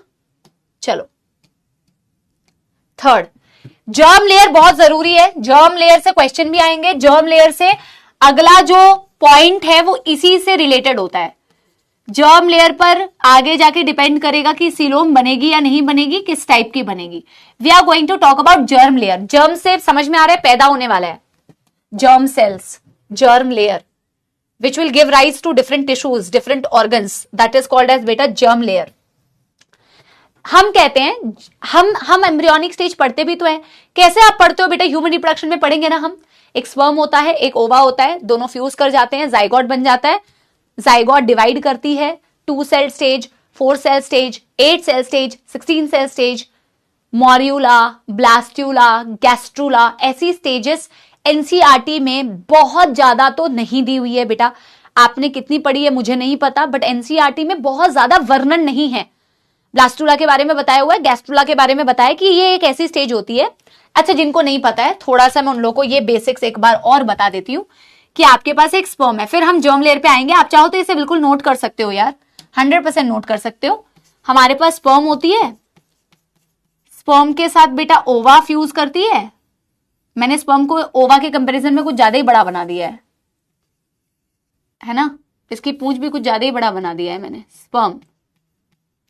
और आपके पास है ओवा या ओवम या oocyte होता है वैसे तो भैया, क्या ही बताएं, एनसीईआरटी जिंदाबाद। This is ovum. फ्यूज करके क्या बना रही है बेटा? इस साइड में लिखती हूं, क्यों पेज की बर्बादी करें। क्या बना रही है बेटा? ये जाइगोट बनती है। जाइगोट, इनमें ना डिवीजन होता है बेटा, क्लीवेज डिवीजन बोलते हैं जो हम पढ़ेंगे। तो जाइगोट सिंगल सेल है, इससे बनेगा 2 सेल स्टेज। फिर बेटा ये फर्दर डिवाइड करती है तो 2 से बन जाता है बेटा 4 सेल स्टेज, ठीक है। ऐसे डिवीजन होता रहता है बेटा। इससे बनती है 8 सेल स्टेज, 8 से बनती है 16 cell stage, 8 to 16 cell stage. फिर बनता है एक स्टेज बेटा। अभी देखो तुम्हें हो सकता है कि इनके नाम ना पता हो, मैं मॉर्यूला बोल रही हूं या ब्लास्ट्यूला बोल रही हूं। कई बच्चों को ये नहीं पता होगा क्योंकि उन्होंने नहीं पढ़ा है बिल्कुल भी ह्यूमन रिप्रोडक्शन।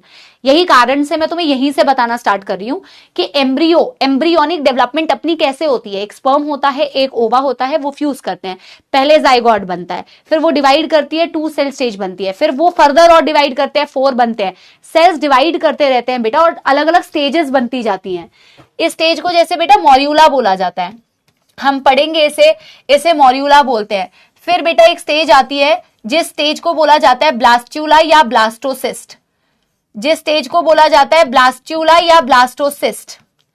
मैं यहां पे इसका डिस्क्रिप्शन कर ही क्यों रही हूं मैम? क्योंकि बेटा ब्लास्ट्यूला के बाद एक स्टेज आती है जिस स्टेज को बोला जाता है बेटा गैस्ट्रूला, जिस स्टेज को बेटा बोला जाता है गैस्ट्रूला। और ये बेटा वो स्टेज होती है जिस स्टेज में बनते हैं आपके बेटा जर्म लेयर। अब मैं इसका सेक्शन दिखाऊंगी एक्चुअल में एम्ब्रियोनिक लाइफ में। अगर आप देखो गैस्ट्रूला वो स्टेज है, गैस्ट्रूला बेटा वो स्टेज है। ये तो जैसे अगर मैं बाहर से देखूं, अब मैं इसके अरेंजमेंट आपको दिखाऊंगी। गैस्ट्रूला एक्चुअल में बेटा ये वो स्टेज है जिस स्टेज में जर्म लेयर्स बनती हैं। ये वो स्टेज है जिसमें आपकी जो सेल्स है ना बेटा, ये सेल्स अरेंज हो जाती है इनटू डिफरेंट लेयर्स। अलग अलग एनिमल्स में अलग अलग जर्म लेयर होती हैं, किसी में सिर्फ ये जर्म लेयर्स 2 ही दिखती हैं। गैस्ट्रूला का जब सेक्शन देखोगे, एम्ब्रियो का जब ट्रांसफर सेक्शन देखोगे, तो इस एम्ब्रियो का ट्रांसफर सेक्शन देखने पर आपको जर्म लेयर्स नजर आती हैं। किसी एनिमल में 2 ही जर्म लेयर नजर आती हैं, किसी एनिमल में 3 जर्म लेयर नजर आती हैं, और इसी पर बेस्ड होता है whether animals are diploblastic animals, whether animals are triploblastic animals. तो ये जर्म लेयर है। अब मैं क्या करूंगी बेटा, तो मैंने इसीलिए गैस्ट्रुला बताया, क्योंकि बेटा ये वो स्टेज होती है। अब मैं अगर इसका ट्रांसफर सेक्शन करके देख रही हूं, जब मैं अपने एम्ब्रियो का ट्रांसफर सेक्शन करके देख रही हूं एनिमल्स का, तो मेरे को 2 तरीके की सेक्शन करने के बाद जब मैं उसको देखती हूं तो मेरे को 2 तरीके के अरेंजमेंट दिखती है। कुछ एनिमल्स में मुझे अरेंजमेंट दिखती है कि एक बाहर की लेयर है जिस सेल लेयर को बोला जाता है एक्टोडर्म, और एक अंदर की तरफ लेयर है जिसे बोलते हैं एंडोडर्म। ये सेल लेयर्स हैं क्या बेटा? यही तो वो सेल लेयर्स है जिनमें वो सेल्स हैं जो आगे जाके अलग अलग टिश्यूज, अलग अलग ऑर्गन्स को बनाएंगे। और यही तो तुमने अभी केमिकल कोऑर्डिनेशन में नहीं पढ़ा, hypothalamus ectodermal origin, pineal gland ectodermal origin, testis mesodermal origin, ovary mesodermal origin, thymus endodermal origin. तो क्या कैसे बोलते हो, ओरिजिन क्यों बोलते हो? क्योंकि यही जो हमारी एम्ब्रियोनिक लाइफ में जर्म लेयर थी, that will give rise to different, totipotent है यार, अलग अलग पार्ट्स को बनाने की कैपेबिलिटी रखती है। अगर मेरे, अभी मैं आपको डायग्राम बनाती हूं फिर मैं आपको समझाती हूं, यही तो ओरिजिन है, क्योंकि इन्हीं से तो आगे जाके बेटा तुम्हारे डिफरेंट ऑर्गन्स, डिफरेंट टिश्यूज को बनना है। उस पर डिपेंड करता है कि वो एक कौन सी ओरिजिन कहलाती है। अब मैं कह रही हूं जर्म लेयर अगर तुम्हें पढ़ना है, मैं नेक्स्ट पेज में बना रही हूं, ठीक है? आपने ये बना लिया होगा, मैं नेक्स्ट पेज में बना रही हूं क्योंकि मेरे पास यहां कम स्पेस है। तो मैं एक फ्लो चार्ट बनाऊंगी, तो मैं क्या कह रही हूं मैम, देखो जर्म लेयर जो है इसके आधार पर मैं कह रही हूं diploblastic animals and triploblastic animals. आधे बच्चों को क्या, ऑलमोस्ट 90% बच्चों को पता है डिप्लोब्लास्टिक, डिप्लो से क्या समझ में आ रहा है, ट्रिप्लो से क्या समझ में आ रहा है, बट इसका डायग्राम बहुत जरूरी है बेटा। कुछ तो नया तुम्हें हमेशा पता चल सकता है किसी भी टॉपिक में। So I am saying animals are either diploblastic, animals are either diploblastic animals, animals are either number 2 triploblastic animals बेटा, ट्रिप्लोब्लास्टिक एनिमल्स। ऑब्वियस सी बात है मैम, पहले तो इसकी डेफिनेशन में लिख देती हूं। जब आप डिप्लो बोल रहे हो तो उसका मतलब क्या, जब आप ट्रिप्लो बोल रहे हो तो उसका मतलब क्या। Diploblastic animals, animals in which there embryonic life shows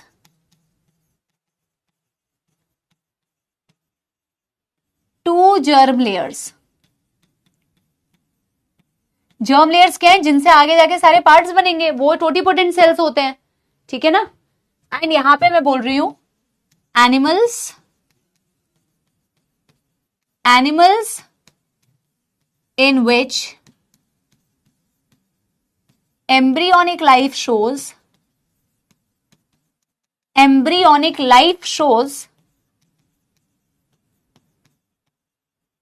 3 germ layer, simple. 3 germ layer, simple तो है। पहले डायग्राम बनाते हैं, उसका सेक्शन देखते हैं बेटा गैस्ट्रुला स्टेज में। तो किसी किसी की गैस्ट्रुला स्टेज है बेटा। पता है एनसीईआरटी ने गैस्ट्रुला के बारे में, आपने बहुत सारी इन्वेजिनेशन, सेल्स अंदर मूव करती है, प्रिमिटिव स्ट्रीक बनता है, शायद आपने इतना बहुत सारा कुछ पढ़ा होगा जो एनसीईआरटी में बिल्कुल भी नहीं है। It's a waste of time अगर आप उतनी डिटेलिंग पढ़ रहे हैं। थोड़ा बहुत तो हमें भी बताना पड़ता है बेटा, थोड़ी बहुत एनसीईआरटी की लाइंस को क्लियर करने के लिए। हाइपोब्लास्ट, एपीब्लास्ट, योक सैक, जो एनसीईआरटी में कुछ कुछ चीजें दी हुई है, बट एम्ब्रियोनिक डेवलपमेंट बहुत ज्यादा चर्चा नहीं किया है बेटा एनसीईआरटी में। उन्होंने कहा है ना कि जो जब गैस्ट्रुला बन जाती है ना, गैस्ट्रुला की डेफिनेशन होती है, ये वो स्टेज है जब आपको 3 जर्म लेयर दिखी। आपसे क्वेश्चन में पूछते हैं कि बताओ 3 जर्म लेयर जब बन जाती है तो मैं उस स्टेज को क्या बोलती हूं। उस स्टेज को हम बोलते हैं बेटा गैस्ट्रुला स्टेज। अब मैं गैस्ट्रुला स्टेज देखना चाह रही हूं एनिमल किंगडम में एनिमल्स की, तो मेरे को गैस्ट्रुला के सेक्शन में किसी किसी में 2 जर्म लेयर दिख रही है, किसी किसी में 3 दिख रही है। इसी का सेक्शन एनसीईआरटी बनाती है, तो फटाफट से हम भी बनाते हैं बेटा, ठीक है ना। अब मैं थोड़ा कलाकारी करती हूं, इसका इस्तेमाल करती हूं।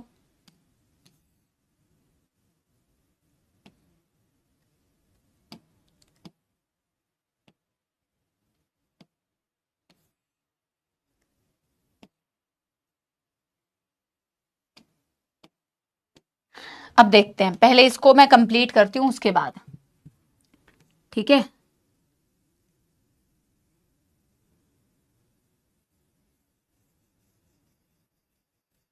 सेल्स है ना, तो मैं सेल्स को थोड़ा सेल्स के जैसा बनाने का ट्राई करती हूं।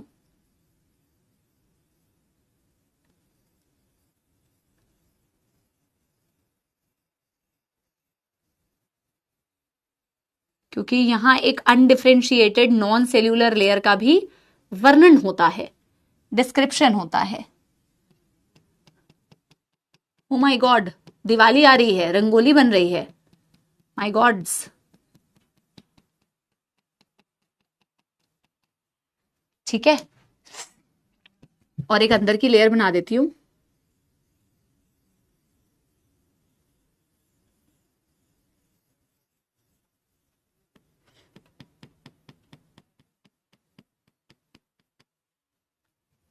और ये बीच वाली लेयर को बेटा ऐसे खाली रहने देते हैं। पर ड्राइंग बहुत मस्त बनी बेटा, ये वाली, कुछ भी कहो, ठीक है। अब हम यहां बनाते हैं बेटा।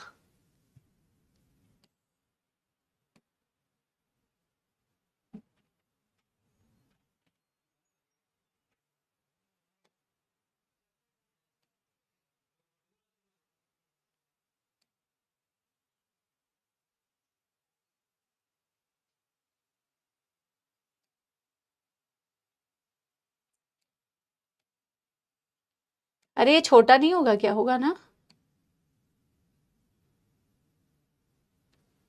मैं ना उसके बराबर में बनाने की ज्यादा कोशिश कर रही हूं, बट ऐसा होने नहीं वाला। It's okay.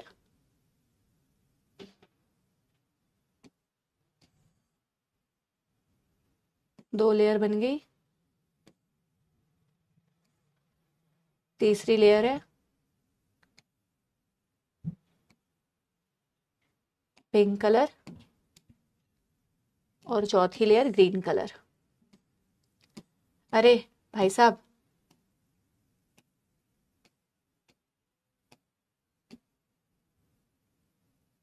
ये कंपेरेटिवली थोड़ा सा बड़ा बन गया है।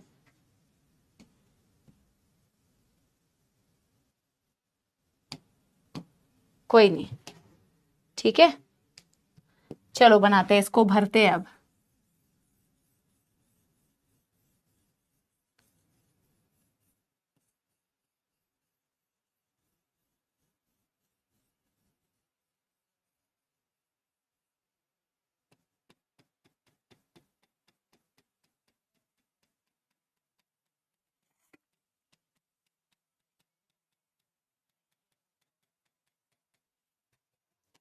इसमें तो बीच में भी सेल्स बनेंगे।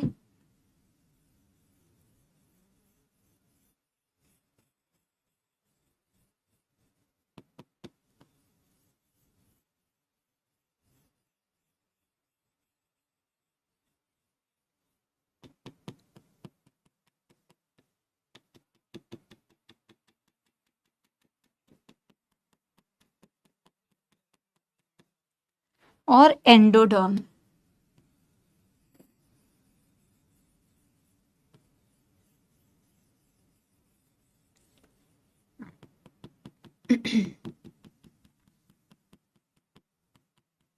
बन गया, डन। रंगोली ओपी। देखो, जब तुमने गैस्ट्रुला का सेक्शन किया, तुमने एम्ब्रियोनिक लाइफ में देखा कि उनके पास कितनी जर्म लेयर है। कुछ ऐसी एनिमल्स दिख रही है बेटा जिन्हें आप डिप्लोब्लास्टिक एनिमल्स बोल रहे हो। ये डायग्राम इसीलिए जरूरी है क्योंकि एक क्वेश्चन पूछूंगी अभी तुम्हें। यहां पे तुम्हें दिख रहा है बेटा ectoderm. Ectoderm is the germ layer that is of course outside, and then you have बेटा a germ layer that is inside, yellow वाली, इसे कहते हैं एंडोडर्म, इसे कहते हैं एंडोडर्म। बट यहां पे बेटा अगर आप देखोगे, एक्टोडर्म और एंडोडर्म के बीच में भी तुम्हें एक पिंक कलर की लेयर नजर आ रही है। What is this pink colour की layer? The layer that you see in between ectoderm and endoderm, this layer is called as mesoglea. This is not mesoderm, this is mesoglea. This is a jelly like undifferentiated, यार एक पानी भिजवा देना तो, undifferentiated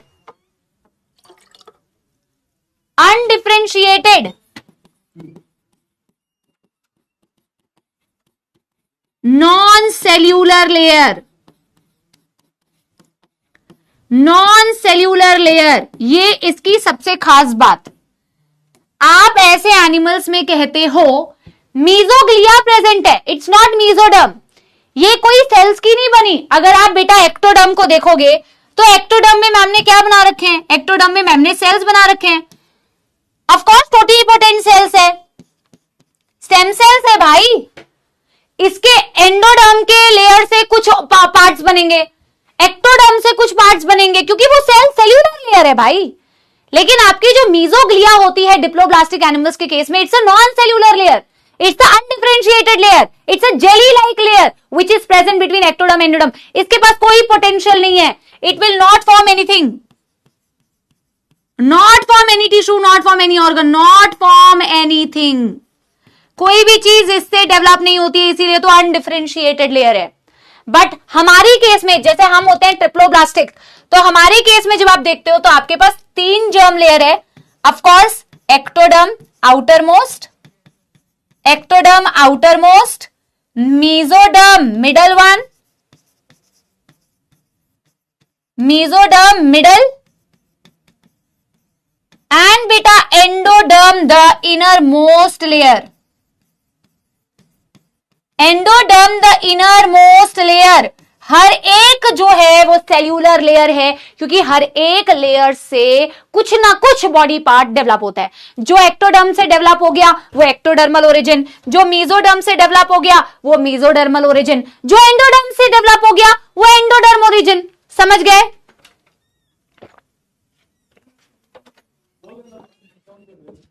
thank you भैया। Done done done बेटा, एक बारी थम्स अप दे दो। Yes everyone. तुम्हारी दूसरी क्लास जो है तुम्हारे प्यारे प्यारे जग से न्यारे रूपेश सर की जो क्लास है बेटा, वो है 1:30 बजे से, ठीक है? Yes done. Yes everybody. बेटा इसमें कोई कंफ्यूजन, इसमें कोई कंफ्यूजन?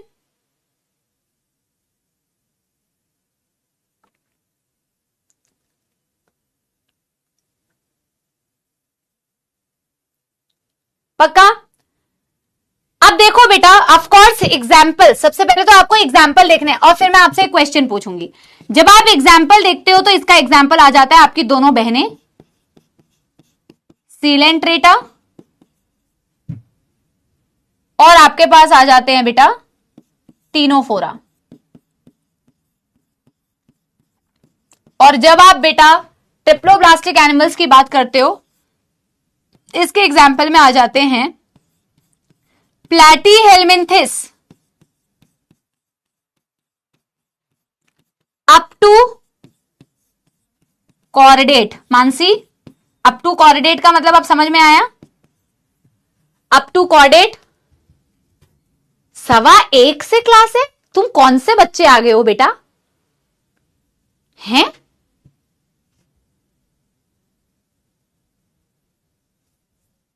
अरे बेटा कोई नहीं, यहां 15 मिनट कम, वहां 15 मिनट ज्यादा, वहां 15 मिनट कम, यहां 15 मिनट ज्यादा, अपने हिसाब से एडजस्ट कर लो बेटा, ठीक है ना? अब बेटा मेरी बात सुनना, ये जो तुमने एम्ब्रियोनिक लाइफ में इनका जो सेक्शन देखा, ट्रांसफर सेक्शन है ना, ये तो तुमने ट्रांसफर सेक्शन देखा था।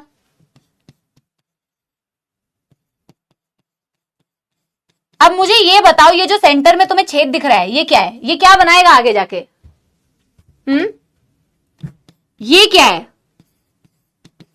ये जो सेंटर में है स्पेस, इस खाली स्पेस को क्या बोलते हैं बेटा? इस खाली स्पेस को क्या बोलते हैं?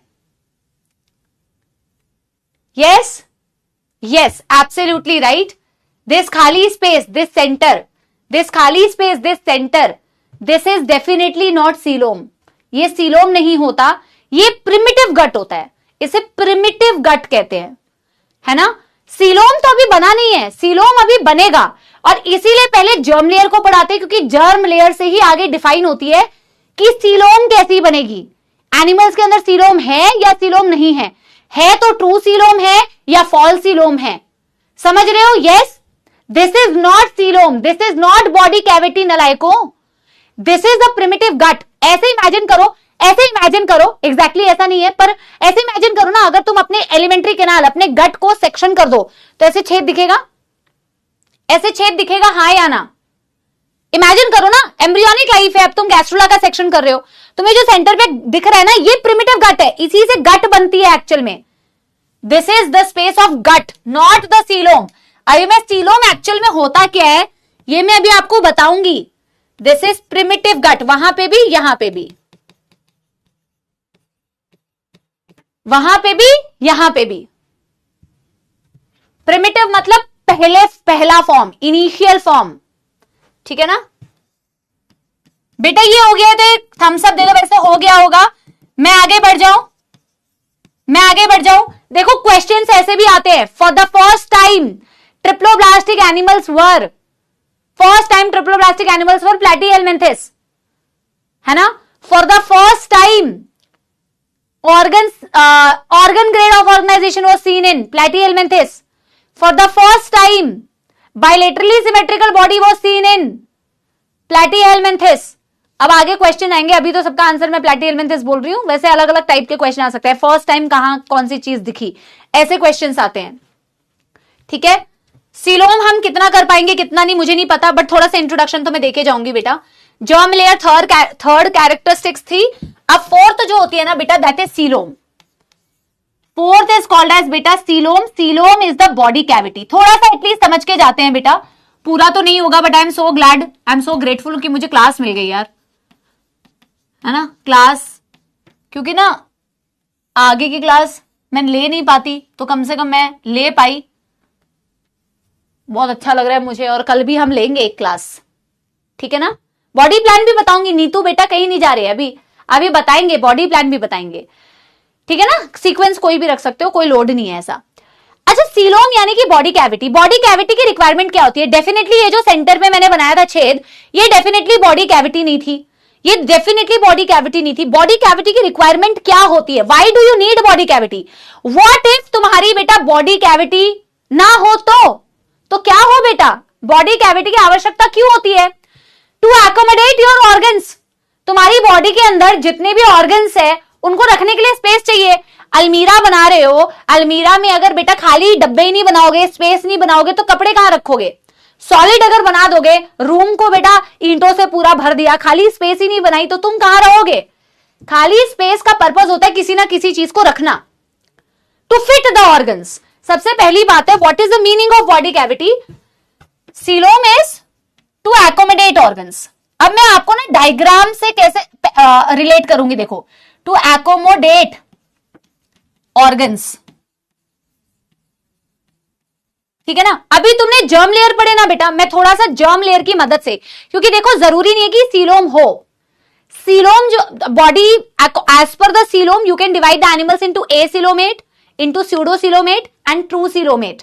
फिर ट्रू सीलोमेट की भी बेटा बड़ी सारी क्लासिफिकेशन होती है, जो तुम्हें करना नहीं है, जो तुम्हारी नीड की नहीं है। ऑफ कोर्स एसीलोमेट बोलते हो तो ऐसे एनिमल्स जिनमें कैविटी ही नहीं है।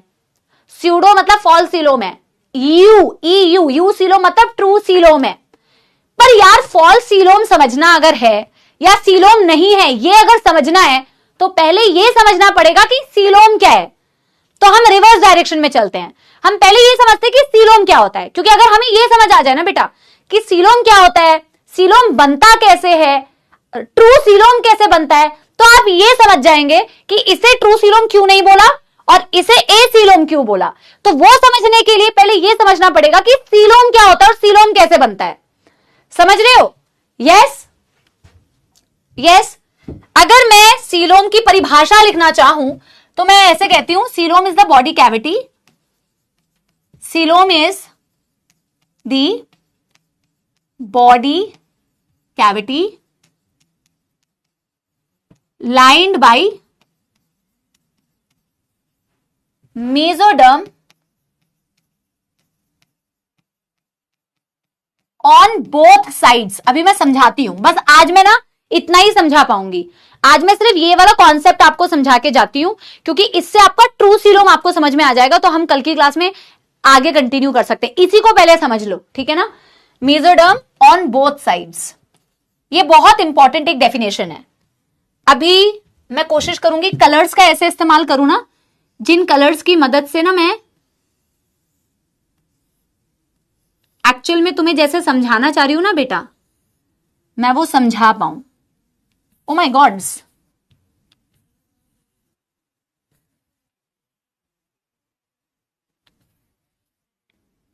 बनाना है। इससे पहले तुम ये बेकार सवाल मुझसे पूछो। बनाओ भाई बनाओ, ठीक है। थोड़ा सा मैं इस डायग्राम का इसलिए इस्तेमाल कर रही हूं ताकि मैं अभी तुम्हें ना अभी कलर्स की मदद से मैं सीलोम को समझाऊंगी। तो अच्छा है हमारे पास ना अलग अलग कलर्स की अवेलेबिलिटी है। अब मैं यहां पिंक कलर से बना देती हूं। ये मैंने बना दिया एक स्पेस, ये मैंने बना दिया एक स्पेस। अब बेटा ध्यान से देखो, इसको मैं जर्म लेयर से एक्सप्लेन करूंगी अभी कैसे।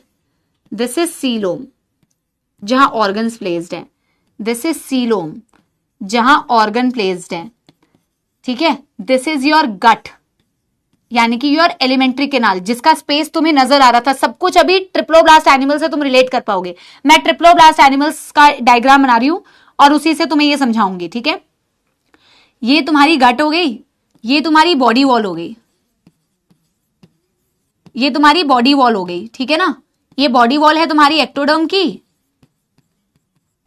और ये मैंने बोल दिया गट की जो लाइन, गट की जो कवरिंग है, इस गट की कवरिंग हो गई एंडोडर्म की, एंडोडर्म। और मैं ये कह रही हूं ये सीलोम है, तो ये जो पिंक कलर से मैंने लेयर बनाई है ना, इसे मैं मीजोडर्म कह रही हूं। अब देखो ये डेफिनेशन पहले देखो, डेफिनेशन में मैंने कहा है कि सीलोम एक ऐसी बॉडी कैविटी होती है, सीलोम एक ऐसी बॉडी कैविटी होती है बेटा जिस बॉडी कैविटी के अंदर, जिस बॉडी कैविटी के दोनों तरफ मीजोडर्म होता है। तो मैंने ये बॉडी कैविटी बनाई हुई है जिसमें ऑर्गन्स रखेंगे और इसके दोनों तरफ मीजोडर्म है, मतलब इस तरफ भी मीजोडर्म, इस तरफ भी मीजोडर्म, इस तरफ भी मीजोडर्म, इस तरफ भी मीजोडर्म। अब मैं इसे थोड़ा सा समझाती हूं ट्रिप्लोब्लास्ट एनिमल्स के मदद, डायग्राम की मदद से, ठीक है ना। अभी अभी हमने बेटा एक डायग्राम बनाया था ना, अभी अभी हमने एक डायग्राम बनाया था, तो मैं उस डायग्राम को फिर से एक छोटा सा डायग्राम बनाती हूं। अरे यार, ठीक है ना। ये लास्ट है बेटा आज का, थोड़ा सा पढ़ लो यार, लास्ट फॉर टुडे, ओके।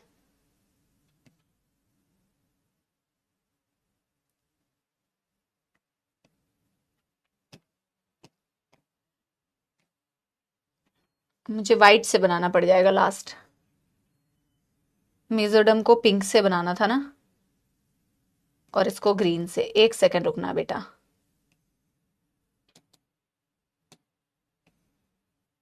इसको बनाते हैं ग्रीन से,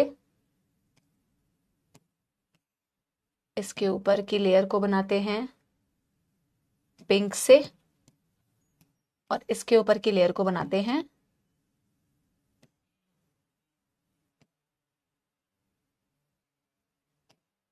व्हाइट से। एक और डायग्राम बनाते हैं यहां व्हाइट। आप मेरे बनाने के बाद बनाना, ठीक है। मैं क्या समझाना चाह रही हूं पहले वो समझ लो, पीडीएफ से भी बाद में बना सकते हो, पहले कॉन्सेप्ट को समझ लो मैं क्या समझाना चाह रही हूं आपको, क्योंकि ये बेटा बहुत इंपॉर्टेंट है। ये समझ जाओगे तो कॉन्सेप्ट देखो, लिखवाने को तो डायरेक्ट लिख सकते हो यार, स्यूडोसिलोम का क्या मतलब होता है, ट्रूसिलोम का क्या मतलब होता है, वो तो तुम भी लिख सकते हो, कोई रॉकेट साइंस नहीं है। एग्जाम्पल लिख लो, खुद लिख लो, बट ये कॉन्सेप्ट समझना बहुत जरूरी है। प्लीज इसको समझते हुए जाओ बेटा, लास्ट है आज का, ठीक है। देखो मैं इस तरीके से बना रही हूं। अभी अभी हमने पढ़ा ट्रिप्लोब्लास्टिक एनिमल्स, और ट्रिप्लोब्लास्टिक एनिमल्स में बेटा हमने क्या पढ़ा, इनके पास 3 जर्म लेयर होती है। 3 जर्म लेयर में तुमने पढ़ा बेटा, एक जो मैं व्हाइट कलर से बना रही हूं, this is called as ectoderm, the outermost layer. और ये सारी जो जर्म लेयर है बेटा, इन सारी जर्म लेयर से कोई ना कोई आपके ऑर्गन्स, कोई ना कोई आपका टिश्यू बन रहा है। ये जो मैं व्हाइट कलर से बना रही हूं, this is called as ectoderm की लेयर। एम्ब्रियोनिक लाइफ में गैस्ट्रुला का तुमने सेक्शन करके देखा तो तुम्हें ऐसी बेटा जर्म लेयर नजर आ रही है, बाहर की तरफ एक्टोडर्म, अंदर की तरफ बेटा एक लेयर कम बन गई मेरे से, बट कोई बात नहीं, बना लेते हैं। ये हो गई तुम्हारी बेटा एंडोडर्म, जो मैंने ग्रीन कलर से बनाया, दिस इज योर एंडोडर्म। और सबसे जो बीच में तुम्हें दोनों के दिख रही है, this is called as mesoderm. दिख रही है, हाँ या ना बेटा, एक बार मुझे बता दो प्लीज, ठीक है ना। ये बना के ड्राइंग करके इसलिए दिखा रही हूं ताकि तुम्हारी बेटर अंडरस्टैंडिंग हो, ठीक है। बस करो, बस तो कर ही दिया है बेटा, तू जा बस कर ले। दिस इज कॉल्ड एज बेटा ectoderm, this is called mesoderm, this is called endoderm. 3 germ layer है। जब सीलोम को बनना होता है तो सीलोम बनने के लिए, और ये तुम्हारा क्या है बेटा, ये तुम्हारा प्रिमिटिव गट है। And I am telling you please last में फोकस करो, तुम्हें सारे वो वाली चीज रिलेट कर जाएगी, ठीक है ना। तुम कहते हो कि तुम्हें बॉडी कैविटी चाहिए, तुम्हें बॉडी में अंदर स्पेस चाहिए, स्पेस क्रिएट करना है। जब स्पेस क्रिएट करनी होती है तो ड्यूरिंग द एम्ब्रियोनिक डेवलपमेंट आपकी मेसोडर्म की जो सेल्स होती है वो शिफ्ट होती हैं। मेसोडर्म जो बीच में खचाखच भरी हुई है बेटा एक्टोडर्म और एंडोडर्म के बीच में, ये शिफ्ट होती है, इनका मूवमेंट होता है। जब ये शिफ्ट होती है तो इनका शिफ्ट कैसे हुआ, एक बारी आप इस डायग्राम से समझने की कोशिश करना, ठीक है। कैसे शिफ्ट होती है, मैंने इसको हटा रही हूं 1 मिनट के लिए, अभी मैं तुम्हें दिखाती हूं कैसे शिफ्ट होती हैं।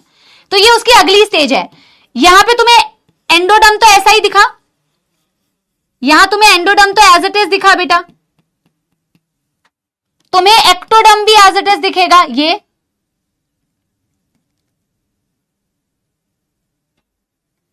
तुम्हें एक्टोडर्म भी एज इट इज दिखेगा। ये थोड़ी छोटी मोटी उसको इग्नोर कर देना, सिर्फ समझाने के लिए भी बता रही हूं। दिस इज एक्टोडर्म, इनकी पोजीशन को मैंने शिफ्ट नहीं किया, आगे जाके इनसे डिफरेंट पार्ट्स तो बनेंगे ही, पर अभी मैं तुम्हें समझा रही हूं सीलोम कैसे बनता है। सीलोम भी तो एम्ब्रियोनिक लाइफ में बन गया ना, तुम्हारे पैदा होने के बाद सीलोम थोड़ी बना है, सीलोम तो पहले ही बन गया। लेकिन सीलोम को बनने के लिए ना स्पेस क्रिएट करना पड़ेगा। अभी तो मैम जर्म लेयर खुद इस तरीके से प्रेजेंट है कि भरा हुआ है पूरा, तुम्हें ये भरा हुआ दिख रहा है।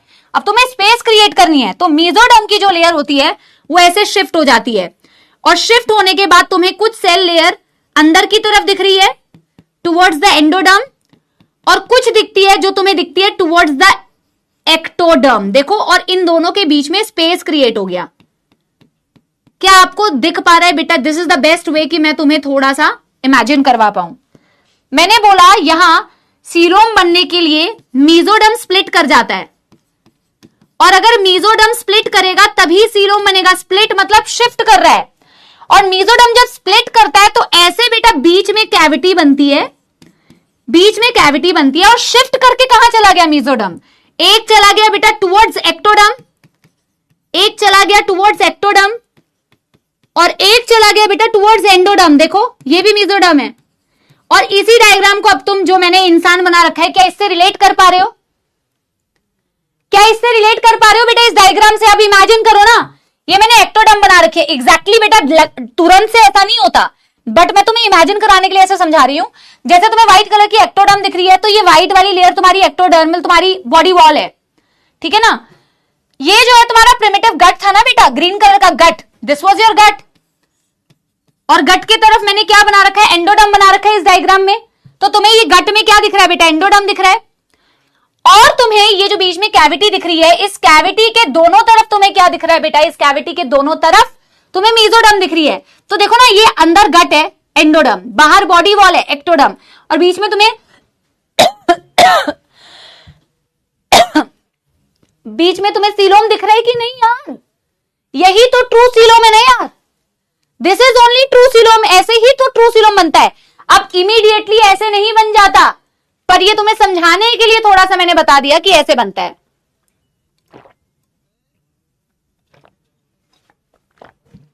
यस? नहीं नहीं, प्रिंटिंग मिस्टेक नहीं है, ये मैंने मेसोडर्म को ही लेबल किया है। ये वाली है ectoderm, this is true coelom. जब आप ट्रू सीलोम को डिफाइन करते हैं ना बेटा, तो आप ऐसे ही डिफाइन करते हैं दैट ट्रू सीलोम एनिमल्स जो होते हैं उनमें सीलोम मतलब mesoderm lines the body cavity, that's it. Mesoderm lines the body cavity in case of true coelom on both the sides, that's it. True coelom आज हम समझ चुके हैं। This is actually the type of animals. The first category, it is called as eucoelomate. Definition यही वाली है, चाहो तो चिपका दो।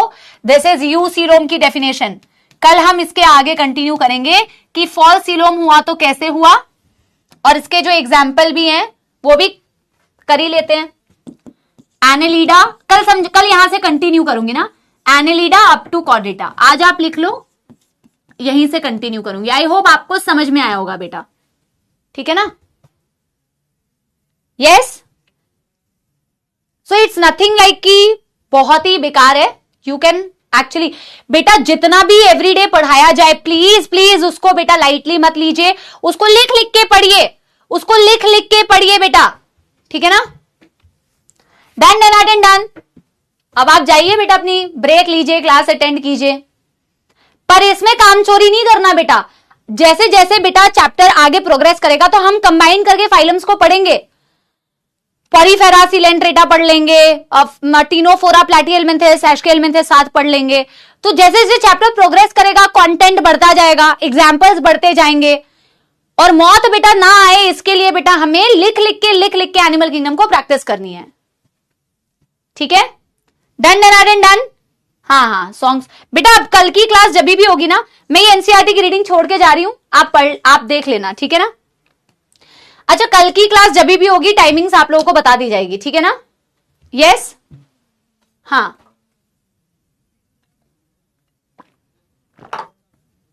बहुत बहुत धन्यवाद. चलो आज जो मैं गाना सुबह सुन रही थी वही सुना देती हूँ, क्योंकि अभी मेरे मन में वही गाना आ रहा है, ठीक है.